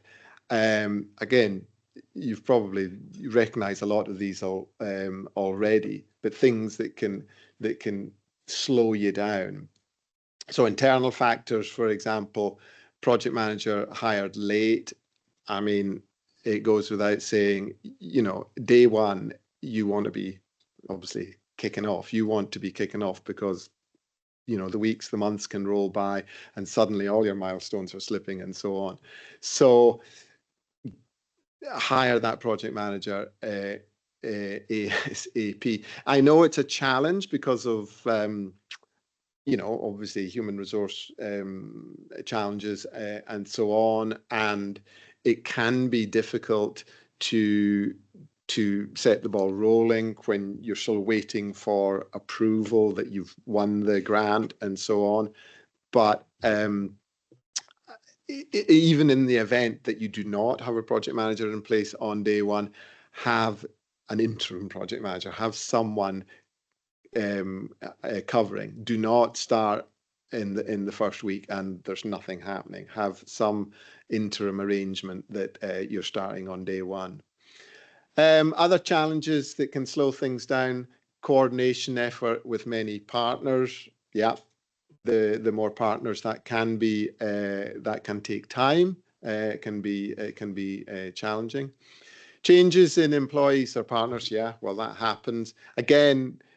It can be challenging for time-limited projects because people are often hired on a contract for the duration of the project, and particularly towards the last couple of years, people are looking at their own situation and saying, I'm going to be without a job in a year or two. So a lot of projects lose staff towards the end of the duration. So again, contingencies needed there. You know, that's part of risk management.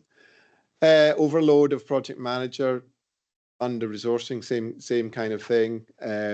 Yeah, so I guess the message is there when you are designing the project and what staff you need. I mean, it goes without saying, a full-time project manager, a full-time finance manager,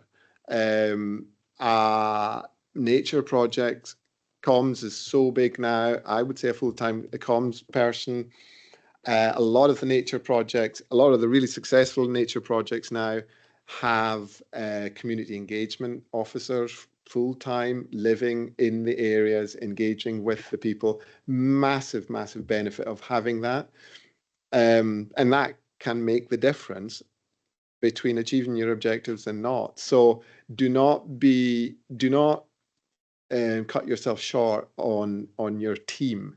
The project manager is managing the project. The project manager is not out in the field doing all the knocking on doors. You will have staff to do that as well. So ensure you really sufficiently resource your team.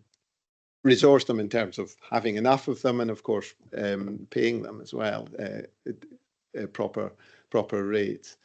Other things that slow down duration, external factors. This has been mentioned a couple of times. This really happens a lot. So things like licensing, approval. So the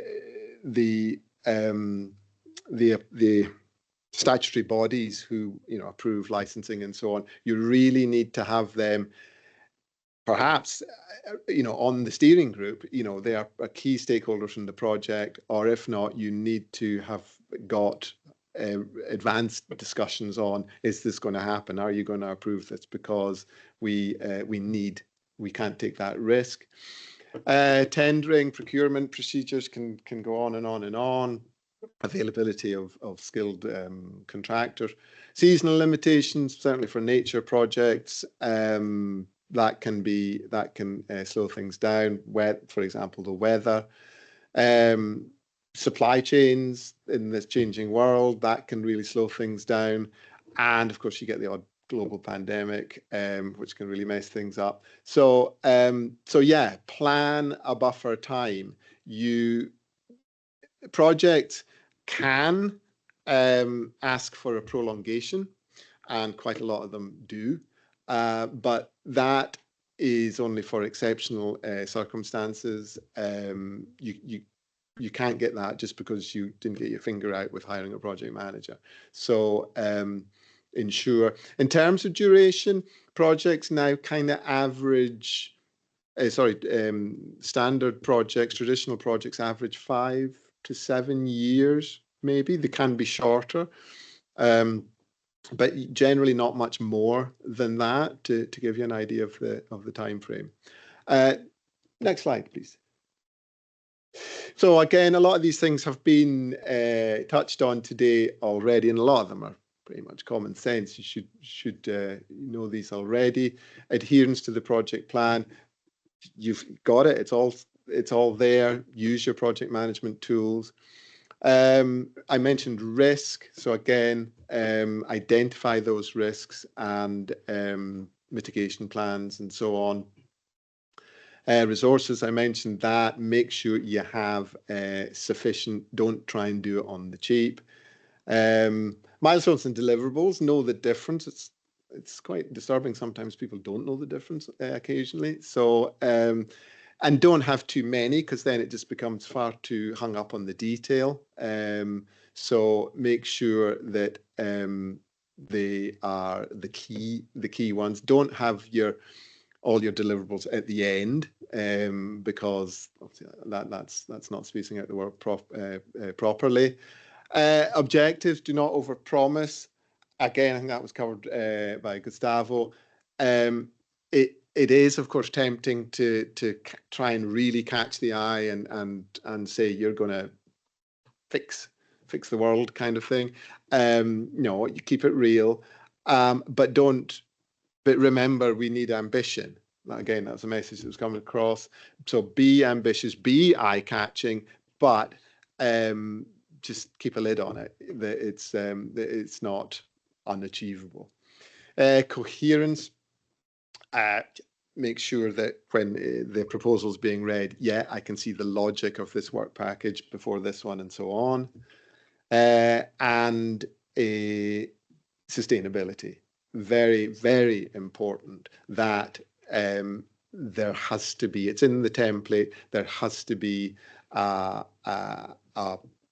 vision for how this project will continue, or the type of work in this project will continue after the life funding ends, and where you can see how this can be replicated. I'll just give you one example of that in the field of nature and agriculture, where over the last 20 odd years, Ireland has been very good in championing results-based payment schemes, originally championed in the Burren 20 odd years ago in the Burren Life project. And now, 20 odd years on, we have the ACRES scheme, the CP ACRES CP scheme, which is now obviously a national scheme. So in a European context, that's quite impressive. I know it's got its issues, but that's quite impressive. So that replication, that scaling up, is the holy grail, if you like, for a lot of these projects. And the next slide, please. Next slide, please. A few words about budget. Kind of touched on this already. So personal cost too low. So your daily rates, these are sort of standard daily rates. That goes into your budget. When you claim the costs, it's the actual cost based on the actual salaries, but your daily rates will be your standard daily rate for a project manager, for a finance manager, and so on. Make sure the staff resources, plan budget needs to include project management costs, financial management costs. Absolutely. That's one that, again, people fall short on. There is a lot of financial management that traditionally fell on the project manager's desk, and that's too much. That's too much. So again, a full-time finance manager. Durable goods versus consumables. So there are two different categories in the budget. Know the difference. Durable goods are equipment, infrastructure, cars, computers, things like that. Consumables are things that are used and bought. Like you buy new ones and so on. Know the difference. Obviously, inflation. If we're talking over a number of years, particularly if there's big purchases, you know, the cost of that could rise significantly. So be mindful of that. Cost increases. So absolutely things like that. It's just that risk management thing again coming in. Next slide, please. Practical information. So yeah, you've got your deliverables, their products, their reports. Usually there's an awful lot of PDF reports are what you upload as part of that. Make sure they are properly logoed, and usually we ask them to be published on your website. Action plans are the same. Training materials, they're all outputs, deliverables or videos. So again, yeah, your milestones are the stages reached there. So you're setting them, they are critically important, when you're going to get your permission, when you're going to build the system, when you're going to have achieved 100 hectares out of 200. They're your KPIs as well, of course. Stakeholder consultations, when you're going to get them in, a lot of work on that in the first year, usually very important. And yeah, as I said, deliverables, keep them simple, keep them relevant. Don't just throw them in. Oh, we'll put that one in as well. Are they relevant? And you know, if they are a deliverable for a preparatory action, you know, they're not going to be submitted at the end. They're going to be submitted earlier. Next slide, please. So yeah, I talked about that already. Approval procedures can often take a lot longer. Do you need the authority as a partner? Costs. If you're buying land, not a lot of nature projects, some nature projects, it's built into that they believe to achieve the objectives, they have to buy a piece of land they're going to make into a nature reserve or something. It's a tricky one in Ireland. You can take a long time to buy a piece of land. So be mindful of that. You've only got a certain amount of time. Then you have the issues of the sellers can see it's a European funded project, and then that can mess up the whole negotiating and the pricing. So be mindful of buying land, and obviously don't work in areas where there's multiple ownership. Next slide, please. Oh, it was the last slide. Well, thanks. Good luck. And yeah, I mean, these meetings, sometimes I do these presentations and I think, I'll just really put them off. And I hope it hasn't. I hope it hasn't, because it just seems to be warnings and, oh, be careful, be careful, be careful. But no, my message is, it's a program that I've seen a lot of projects in my time, and there are so many examples where they have achieved what they said they would do, but they've achieved so much more, and there has been amazing replication. And so, you know, I think it is a good program, and blowing our own trumpet. But as I said, one of the nuances of it that I think is great is the role of the monitoring team, that we are the eyes and ears, but we're in it. It's your project. It's not our project, but it's your project. But we are as invested in the project as you are. So I think that makes it adds to one of the reasons it's a program worth following. Anyway, good luck. Thank you.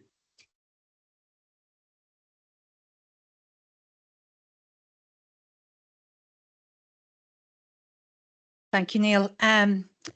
You mentioned one project, and that was the Loch Cara project, and that did start very much as a community-based initiative from a volunteer group, and that sort of support to the third sector is vital, because that's where a lot of these projects that contact us, you know, it's coming from the community, and then it gets taken on, and you know, we put them in with partnerships.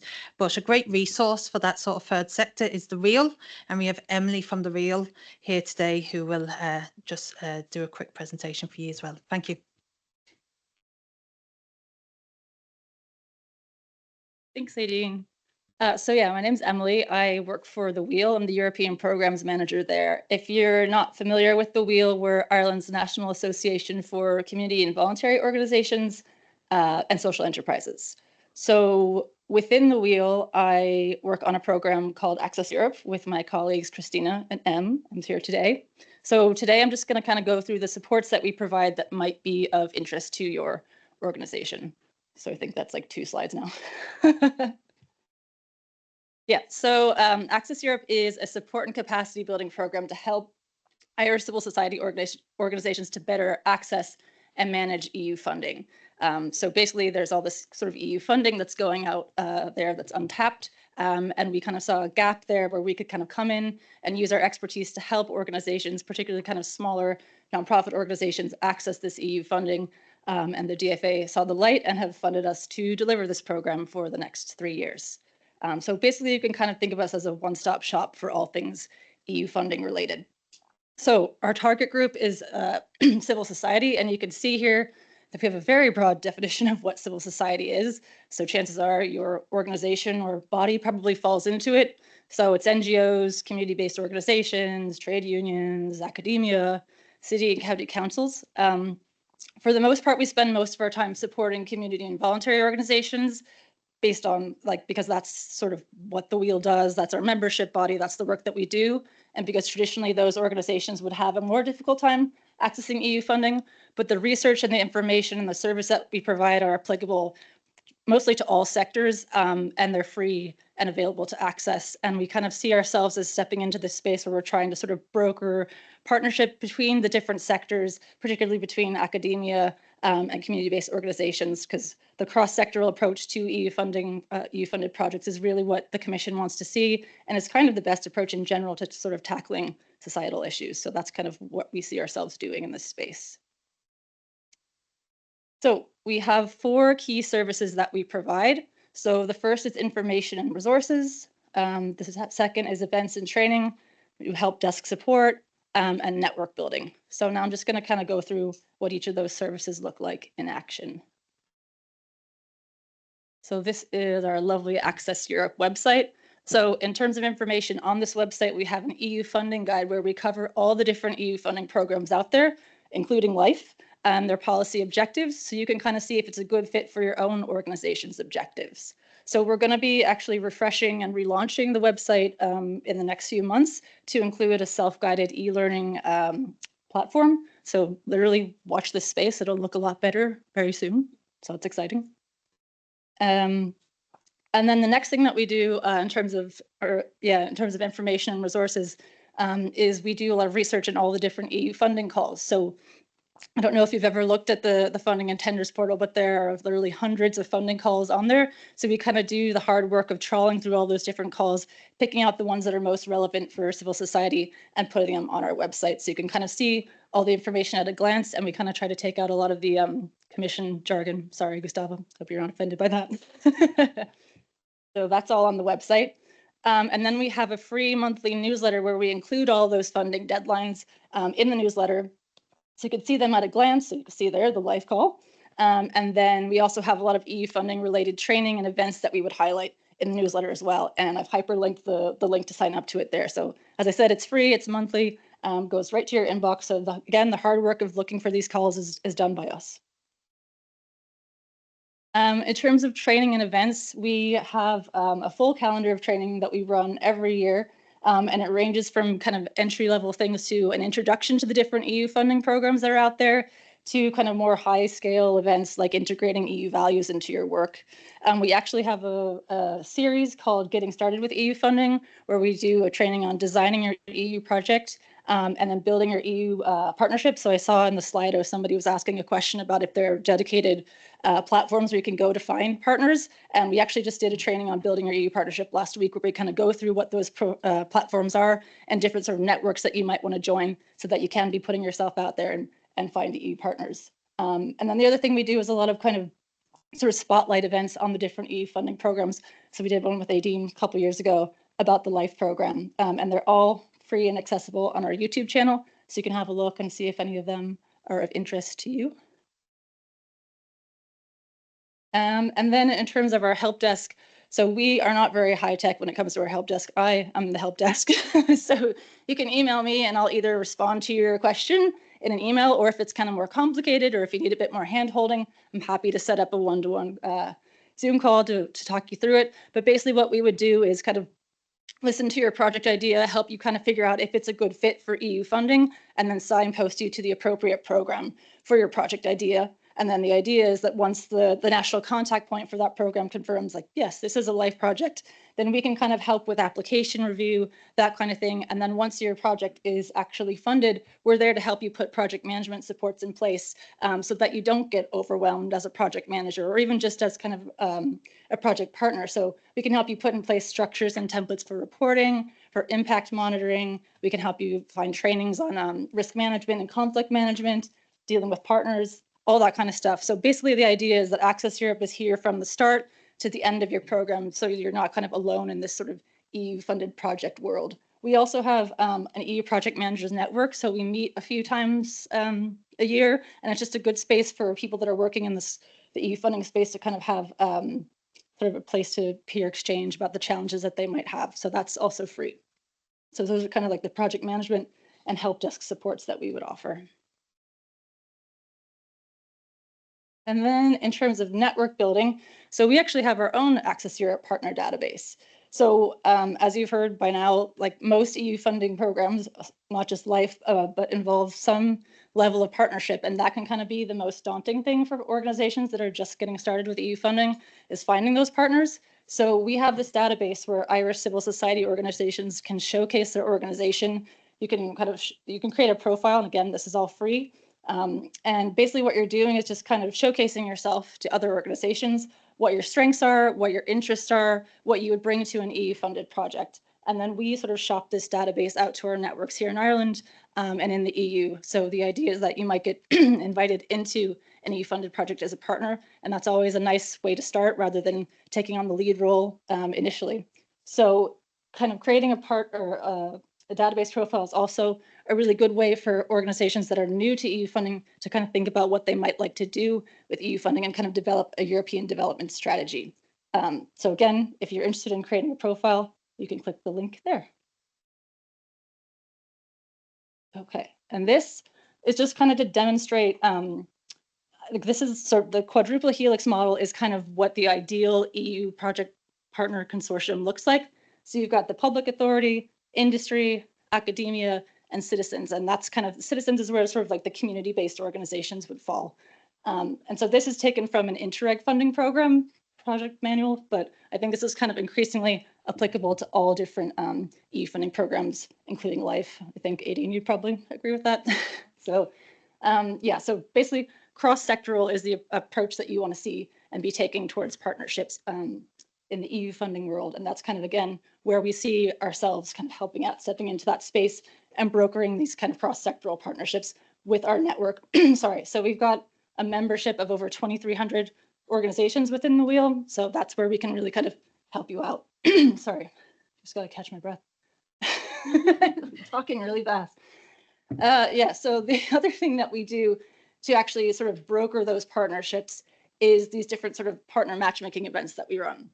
So we've done 3 of these over the past few years, and they're basically just events where we bring together researchers and community sector representatives in person around a specific topic, so they can kind of have a chance to chat and see if there might be potential for them to partner together on an EU funded project, or maybe just a nationally funded project. But it's just nice because people don't often get the opportunity to meet in these spaces. So we do these in partnership with different universities. So we did 2 on environment and climate action, and that was in partnership with UCC and with UCD. So if you're interested in attending any of these kinds of events, then definitely sign up to our newsletter, because that's where we sort of post what we've got coming up.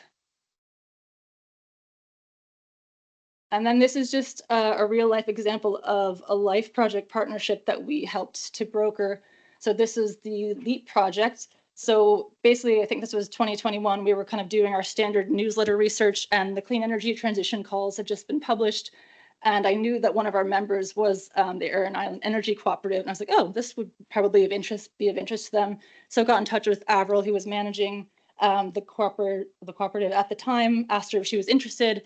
met with her and then put her in touch with ATU, who invited them into this partnership with all these other fine organizations. And yeah, the goal of the project was to create these local energy agencies in Ireland. It's finished now, but you can see what the project achieved by clicking on that link there. So basically, if you make yourself known to us and what you're interested in, then we can keep you in mind. And when these funding opportunities come up, we can put you in touch with like the appropriate people to form a partnership, and you'll just basically be on our radar. And that's pretty much it. So this is just how you can get in touch with us. So I pointed out the website, signing up to our newsletter. We're no longer on Twitter, thank God, but we have a LinkedIn page now, which we would definitely encourage you to follow. And that's where we post everything in terms of like the funding calls and any kind of events and training that we have. So yeah, that's it. Thanks.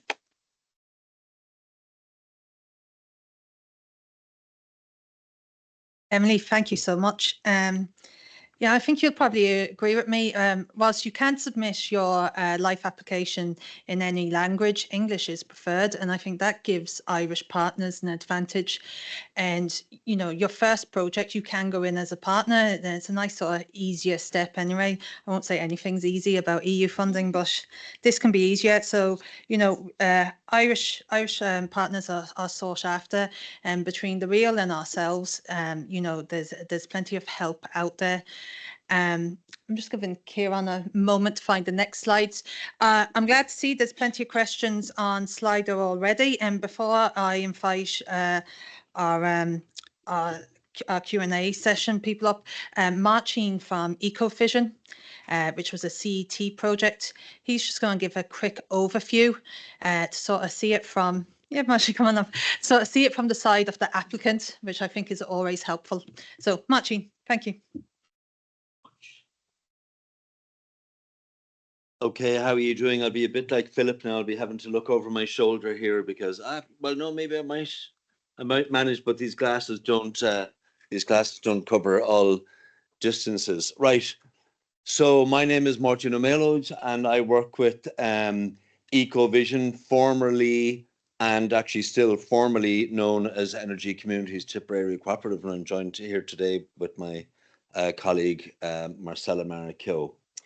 So I'm actually going to talk about the EU LIFE projects, I suppose, from the point of view of project applicant and project beneficiary. So I'm going to talk about two separate projects today. This is the OSR Co-op project, which stands for One Stop Shop Renovation Co-op. And of course, it's co-funded by the European Union. If I could have the next slide, Kieran, thanks. Okay.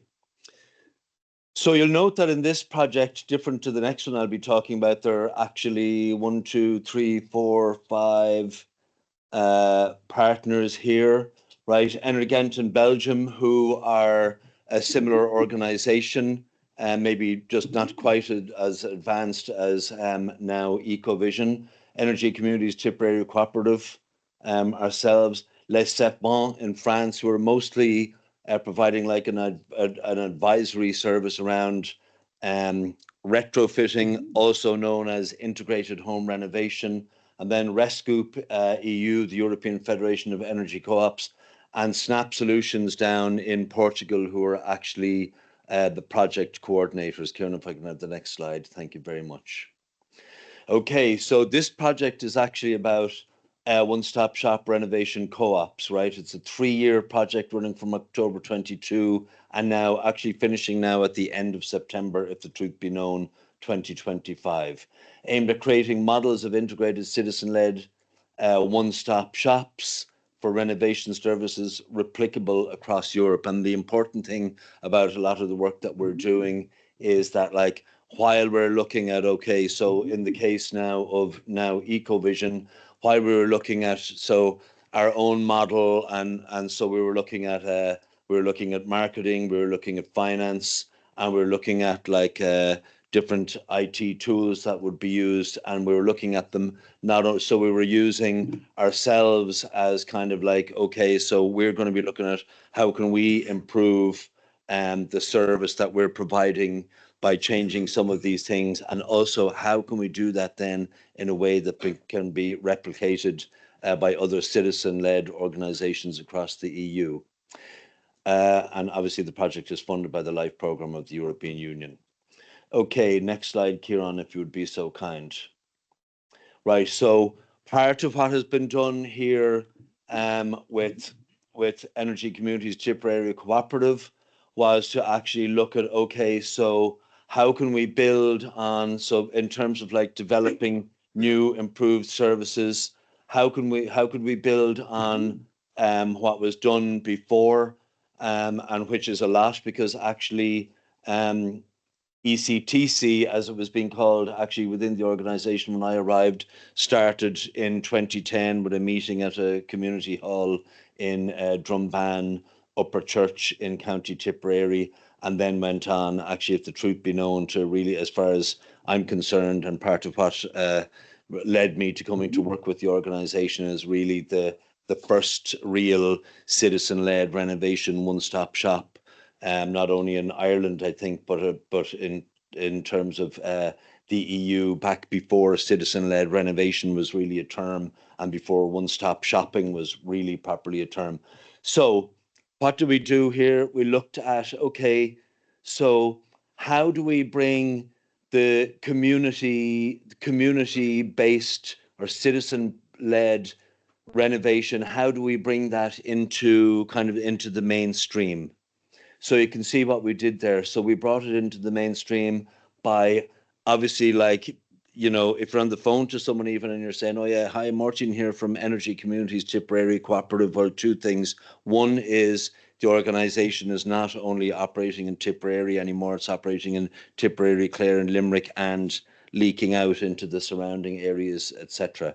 So we wanted to bring the organisation into the mainstream and to go through a process then of like renaming and rebranding and all of that, and doing all of that in a structured way that we can then advise others across the EU through the e-learning platform, by the way, which is up on the Rescoop website, and also through any of the other, you know, replication toolkits that are coming out at the end of the project. If we could have the next slide, Kieran, Masha, the hele.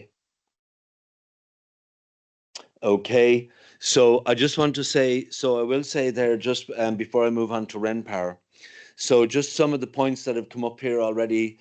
So like, I know like the amount of work that went into the project proposal for the OSR co-op project on from the Irish context. So like Marcella there and Garrod also from ECTC, right?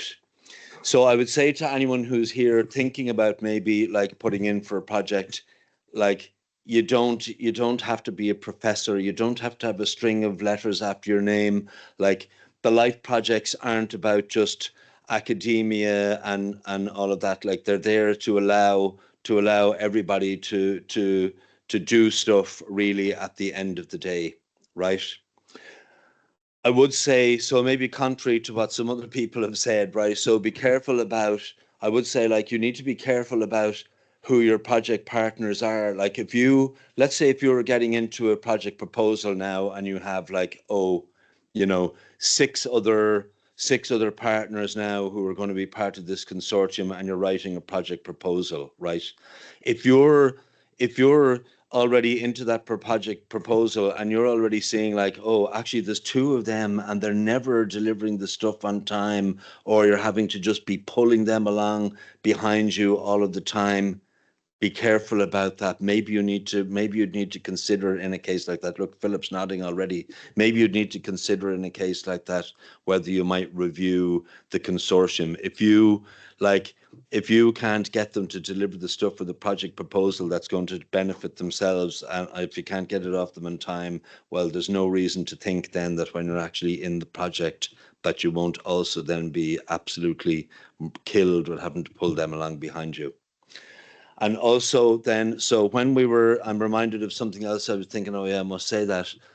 So when we were preparing actually this other project, RenPower, the proposal, and when we had the proposal written, and Philip kindly read over it, and he sent back some recommendations. He was saying, well, maybe you might just see about maybe writing that bit a bit differently, because, you know, the message isn't quite coming through clearly there. And so that's what we did.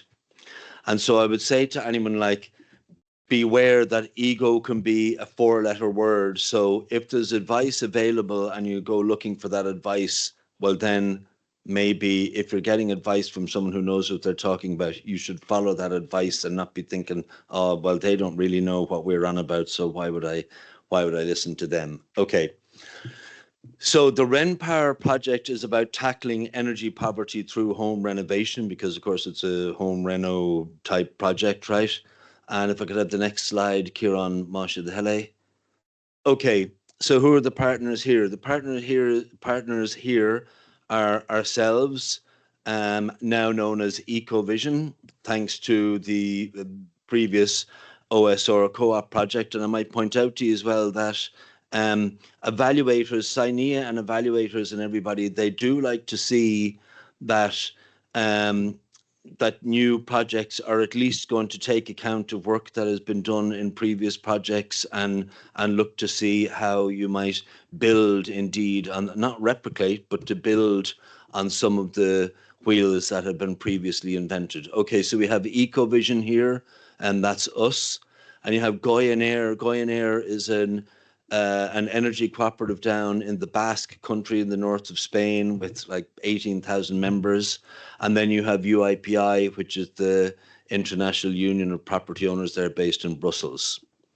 So Ecovision, our core work actually is citizen-led home renovation. So with nearly soon going to be 1,000 homes actually renovated and more than 50 community buildings and some community solar PV stuff going on. But also we had carried out a pilot project with 25 homes, an energy poverty project.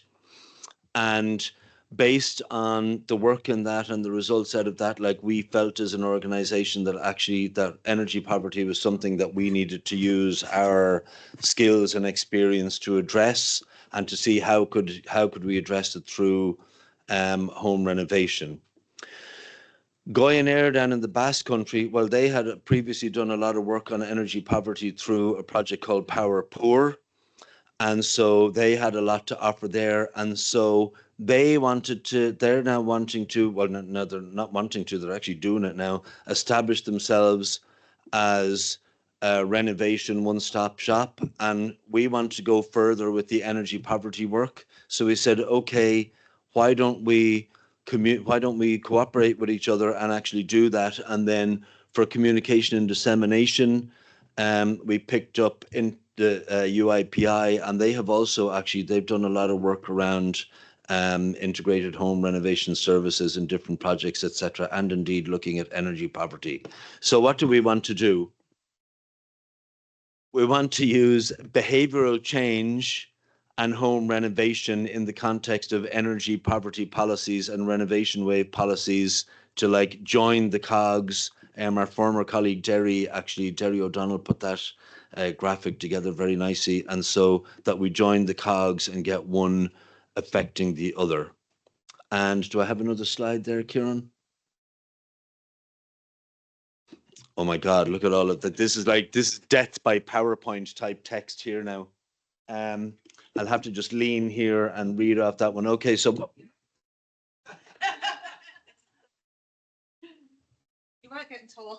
Huh? Just don't lean on that. right, so There you go. I touched off that thing. I thought it was after landing in Star Trek there for a second. Okay, so what will RenPower do? RenPower, this is exactly what it seeks to do. Seeks to empower and assist private homeowners to improve their home energy performance and comfort by providing citizen-led one-stop shop integrated home renovation services. Geez, that's a long sentence. IHRS. In Ireland, Citizen Energy Cooperative ECTC will, under the new brand name Ecovision, extend an existing service to a wider geographical area and improve access for vulnerable households. Okay, so you see, so we were pointing out there from the very beginning, we were pointing out to the evaluators that, yes, that we're now under our new name going to extend an existing service to a wider geographical areas and improve access for vulnerable households. So that's coming back to actually, Philip said that earlier, and actually Neil was saying it as well, but Philip was definitely explaining earlier, and so is Gustavo, that like, okay, so as an applicant for a life project, or actually any other project, like, you have to explain in just clearly, in plain, simple language, what it is that you want to do.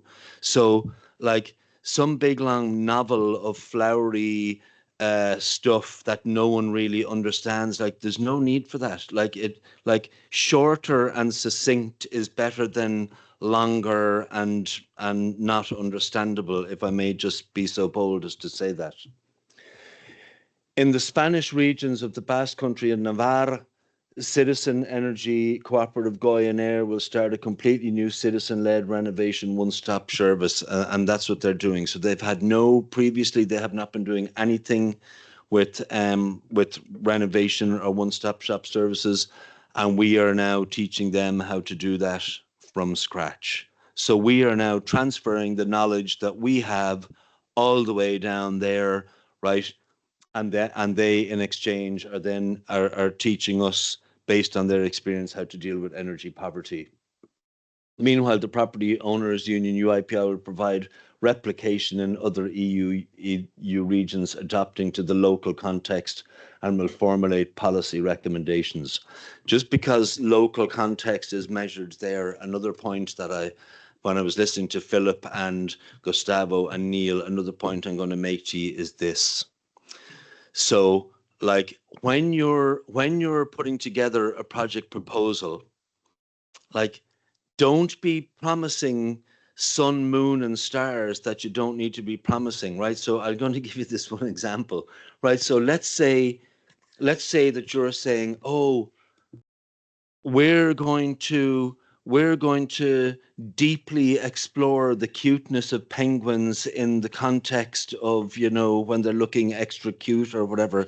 No, you don't need to do that. You just need to, somehow or another, you can make the point that the penguins are cute, but you don't need to then follow on with like pages and pages and pages of how they affect, like, neurologically affect the human being when they observe the cuteness or whatever. Are you with me? So you just need to tell the bit that you need to tell in the context, in your local context, and within the scope of the project. So you don't need to be writing about, oh God, like, you have to also remember that, like, so when you submit something when you're submitting these deliverables, these reports, basically for your project officer, like, you don't want to actually be boring them to death. You want to just let them know that you're actually doing what you're supposed to be doing within the projects. And again, and also actually in terms of the deliverables,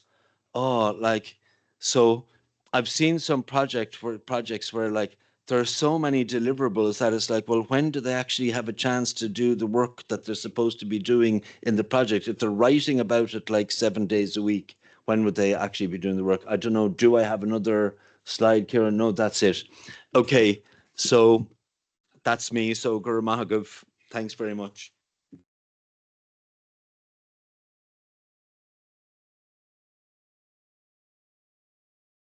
Thank you so much. I hope everyone else found that as helpful and insightful as I did. We're now going to move to the Q&A session. So if anyone wants to ask a question online, you can raise your hand and we'll bring you in. In the room, raise your hand. And I've also seen already 19 questions up here. I'd just like to invite now up to the stage. We've got Claire Downey from the Rediscovery Centre. So that's one example of a project. Also, Dr. Joseph Sweeney.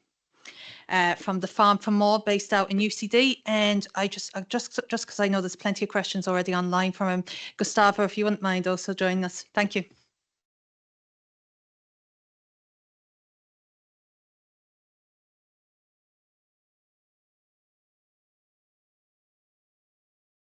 So I'll start with some questions anyway that were specifically for the projects, because I think that's how we learn the most and whether we're really interested in joining. So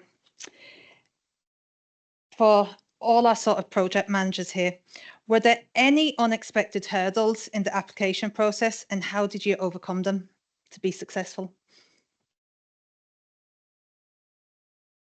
I'd be lying now if I pretended that we came across any unexpected hurdles, because we didn't. But what we did do is, I suppose maybe some of our hurdles were internal, in that, like, when we had, certainly for the Renpower project there, when we had written the proposal, right, and we went back and we looked at it, and then we were like, oh, actually, do you know what now? We know what all of that means, but that doesn't mean that necessarily that an evaluator will. And we actually went back and we realized that we actually need to be more clear about saying what it was that we wanted to do. So I think, again, that's why I was saying, even like this thing of like writing some novel of flowery stuff that actually no one else is going to understand. You could create your own barriers from within too. So that would be my answer to that. So thanks for that. I'm talking here on behalf of the Life Farm for More project. So it's a climate action project. For us, the challenge we had is that it was the first Irish-led climate action project. So who we actually spoke to, and we learned a lot on the process. That actually even went with the proposal preparation phase. So one of the things it was a technical implementation. We'd have a demonstration plant, Green Biorefinery. And this is where the difference between what we thought the proposal wanted, and we actually were successful in our application, but in the review process, we had really sold dissemination. And that was something that came through in the revisions that were requested by CINEA, that we really think about our dissemination. So that was something that we didn't spot in the proposed preparation phase, but it was definitely something that came back and we had to fix and adjust budgets to make sure that we address dissemination appropriately. So yeah, dissemination is a big part of the LIFE program. And it is important as well, because you want to showcase the results that you have. It's applied. If you have really good results, what's the point of them if you can't get them out there and showcase them? Thank you. So as mentioned, I'm representing the Rediscovery Centre. We're a National Centre for Circular Economy and Social Impact organisation based in Ballymun. We've been very fortunate to have received funding for 2 LIFE projects so far. And both of them have been really transformative to our work. The first one was actually on this poster here, transforming an old boiler house into a 3-dimensional textbook, first of its kind in Europe, to demonstrate circular economy. And that's where we're based out of today. And that was in partnership with DCC. And the second project took place during COVID, which was our digital transformation. Of course, we weren't able to reach people in person during that period, and we were able to get LIFE funding for our online reach and to expand our online reach. Although we've successful in 2, we've actually applied for, well, we've written 4.5, let's say, LIFE applications. The first project that we did win eventually, the Wiser project with the boiler house, we applied twice. So the first time we were unsuccessful. The feedback was incredibly valuable in rewriting an excellent quality application that was eventually successful. After that, we wrote another application for a completely different project, which was unsuccessful. But again, the feedback from that was incredibly valuable in our subsequent Direct Life project. So I suppose in terms of things that are unexpected, maybe it's that that being unsuccessful actually helps you develop something better, and also that it can take quite some time to evolve an idea into something that's really high quality. Yeah, just to add to that point, really, it's that we, CINEA, when the evaluations are done, we really pay attention to the feedback that we give to the applicants, so that that could serve for future resubmissions and to really improve the application. And we see it like every when there are resubmissions, normally the applications get higher scoring, and that shows that that this process of resubmission is quite beneficial, and yeah, the chances of succeeding are always increased. Thanks. This is a great opportunity to actually ask questions to people who've gone through this and applied. But I'll move on to the Slido, but I just have one question for Claire, because I know she failed at the one-to-one consultation sessions last year.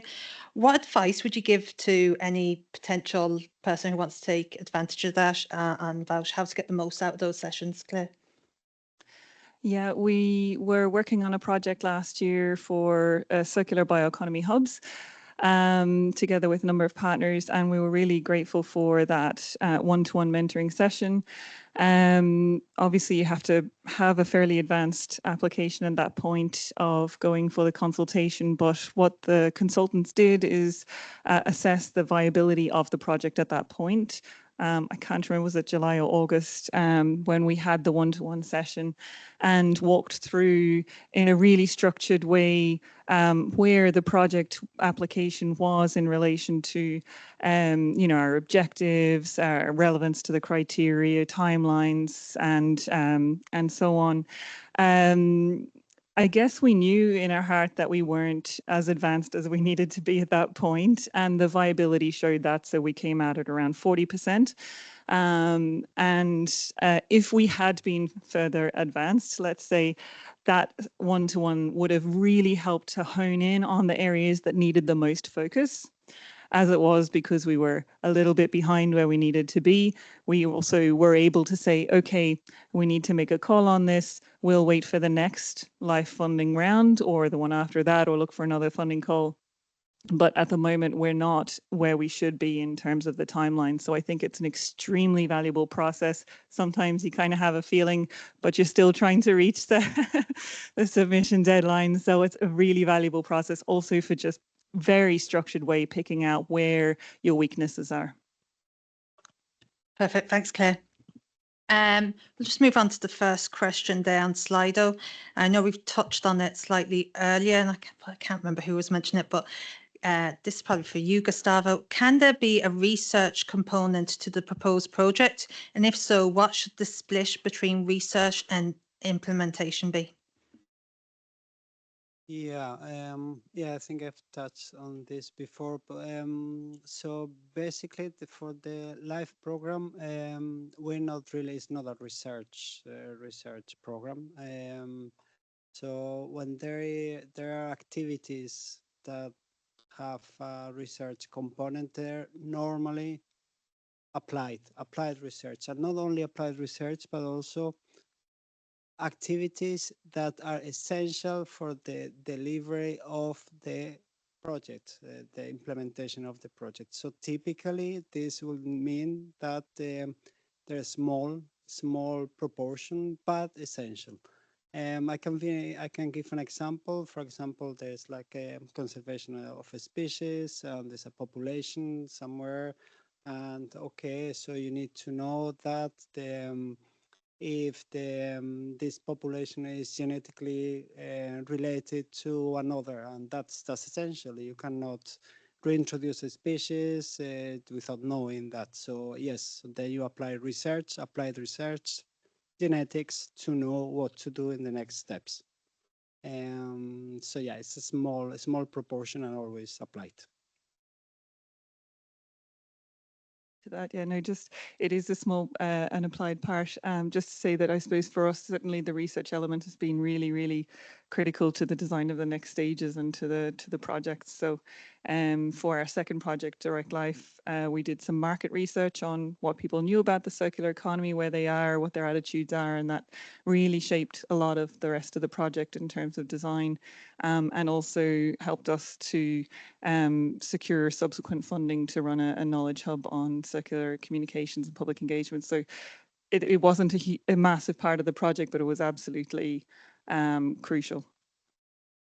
Sorry, just to add that we really welcome universities as a part of partners, and that PhDs are funded with the LIFE program. So it's the options are there.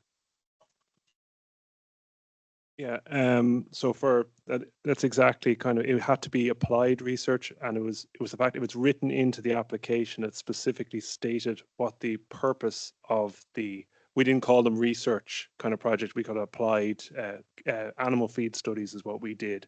So in our project, we were producing a new feed product. It was an alternative to soybean meal, extracting protein from grass and feeding it to cattle.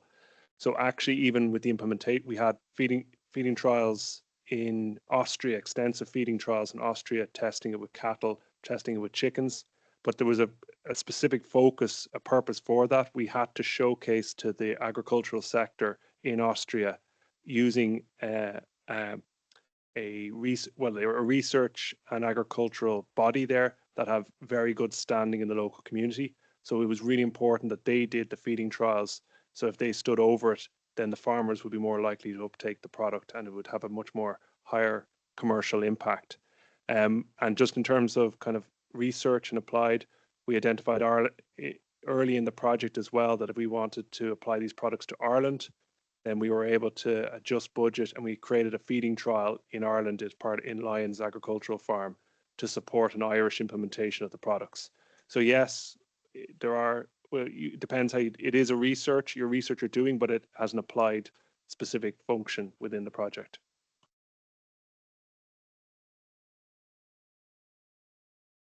Thanks. Next question. So we are looking at a catchment protection project to restore habitats and protect drinking water source. Which sub-program is best one to pick? Okay, so as national contact point, we get this question a lot of times, and it's easy for a project to maybe straddle. Our advice is always go look at the call document and really see, you know, which those sub-programs do you hit the most boxes.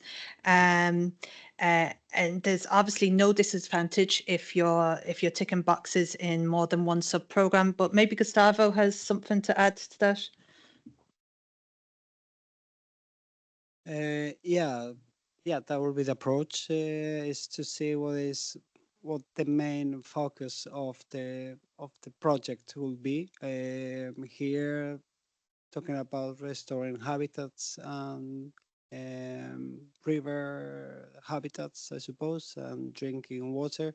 It's it's complementary objectives, but yeah, I would say that there must be one that clearly weighs more there, and is to see, explore, you know, what it says in the calls. That's what the main objectives is going to be. We actually value if there are more than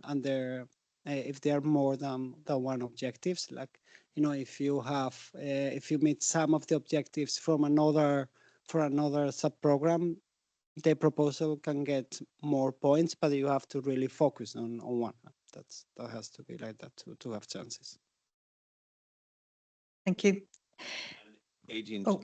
just to say, so in terms of that question, well, when you're writing the proposal, you're going to be making the case of how your proposal is meeting the criteria of the call. So obviously you need to look at that and see, okay, well, if we're going for this sub-program, how are we going to make that case?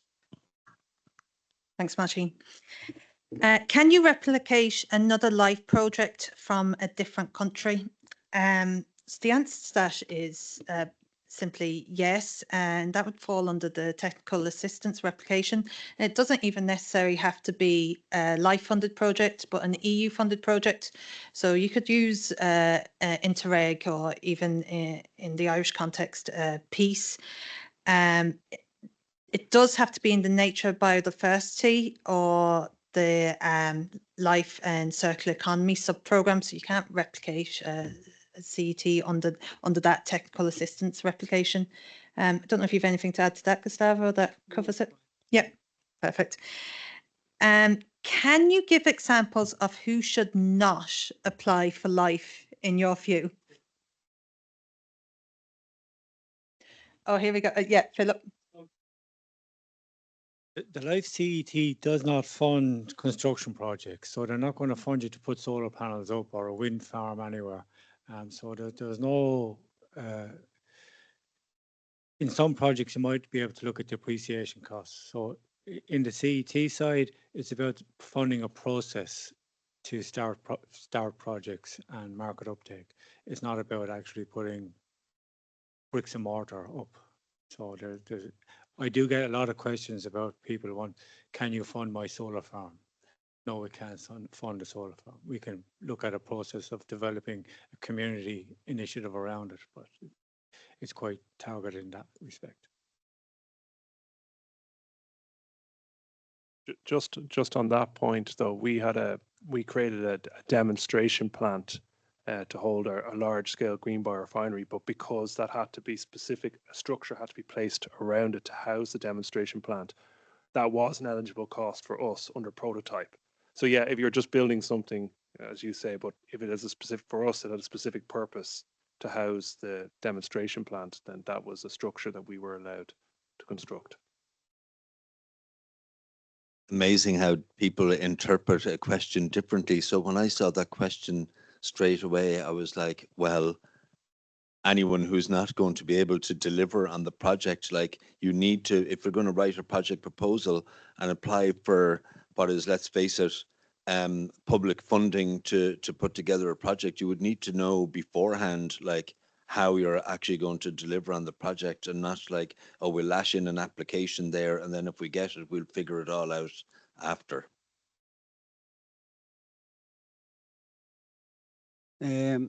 Yeah, just to zoom out a little bit on this question. Of course, we are talking about entities, so it has to be a legal entity in the EU, or any of the associated countries, and as well, the entity has to pass like a financial capacity. So yes, that's something that has to be. It's not that they cannot apply, but maybe as a coordinating beneficiary, that wouldn't be their role then. Yeah. Thanks, Megan.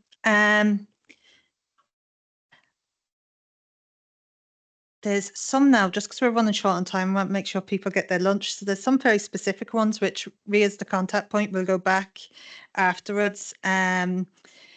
We talked about the hubs and the platform. So obviously there's the Reel. There is online resources to help you find partners. So please just, if that's what you're after, please contact us.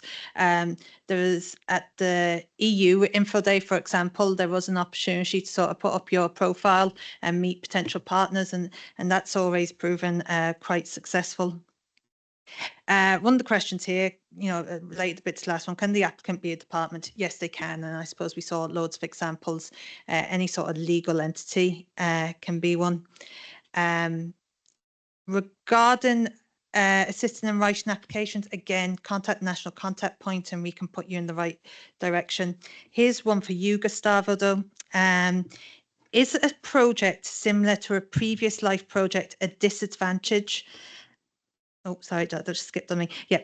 Is a project similar to a previous life project a disadvantage, specifically for removing invasive IAS from an island with seabird colonies? Invasive species, I assume. Yeah. Yeah, invasive species. Invasive alien species. So for this, okay, so it obviously, if you do the same thing in the same place, then that's not allowed. The projects, the results are supposed to, to continue, like some of the activities after the project has finished. There's an afterlife plan that is put together so that lasts.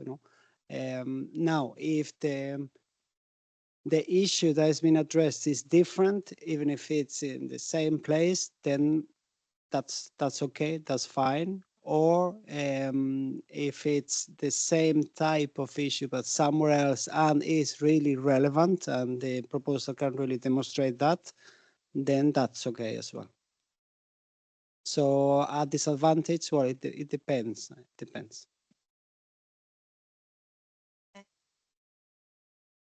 I'm just going to stick with you for the next one, Gustavo, as well. Are there any examples of projects where the project administrator and manager are in the associated beneficiary rather than the coordinator? Well, I would say that the project manager has to be part of the coordinating beneficiary. It cannot be from a partner. That's the main role of the coordinating beneficiary. So yes, that would be a short answer, but that's this. Thanks. I think, if I may, Yeah. I think I'll just get your mic, Neil, just so people online can. there are a very small number of exceptions to that case. Now, maybe the rules have changed, but I know 2 projects where the associated beneficiary actually does the project management, but maybe that has changed. Well, normally we ask the coordinated beneficiary to take ownership of that, but yeah, yes, I'll have to look if there are exceptions there. Yeah. Thank you. Thanks. Can specialist resources to deliver the project also be paid from the project? Example, project manager and drainage engineers. Well, this is quite simple, and the answer is yes. So they're obviously a very important resource to that project. So I like, there's a bit of a saying going around about life, you know, it covers brains, not bricks. So yeah, so that's covered under that. I just want to check, because we will be wrapping up soon, if there's anyone in the room who wants to ask a question.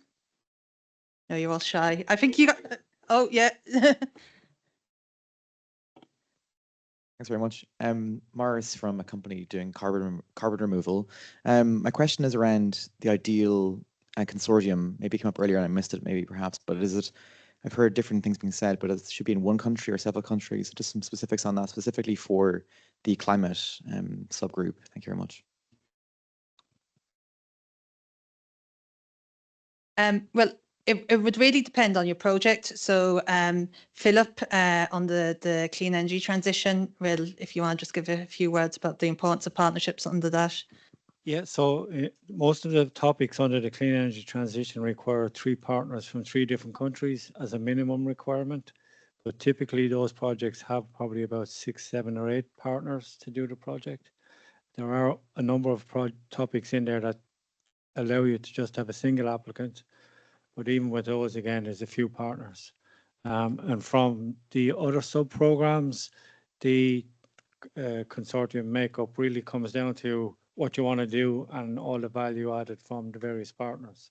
So, I mean, you're allowed to go as a single entity in some of the sub-programs, but can a single entity do all the work? Has it the capacity? So you have to look at that. But for the energy side, most of the topics are 3 partners from 3 countries minimum. We can have a chat afterwards. Yeah, maybe to complement, like for the climate part, it is not compulsory, no, but there are bonus points allocated, 2 bonus points if for this transnationality. So yeah, that's something to look into as well. More than 1 country, that's considered transnational. Yeah. Listen, it's been great, the amount of obviously interest, and I think I could spend another half an hour going through the questions on Slido. Unfortunately, we're already half an hour over, and don't know about anyone else, but I'm certainly getting hungry. I'd like to thank everyone as well that came online. Listen, if we didn't get around to your question, we will. Please contact us at the National Contact Point if you've got specific questions. We can organise a call or just email you back with answers. I'd like to thank everyone on the panel, and for everyone online, and for everyone else, please stay around. Lunch is provided outside, and I think this is a great opportunity now to talk to some sort of very interesting people. So thank you all.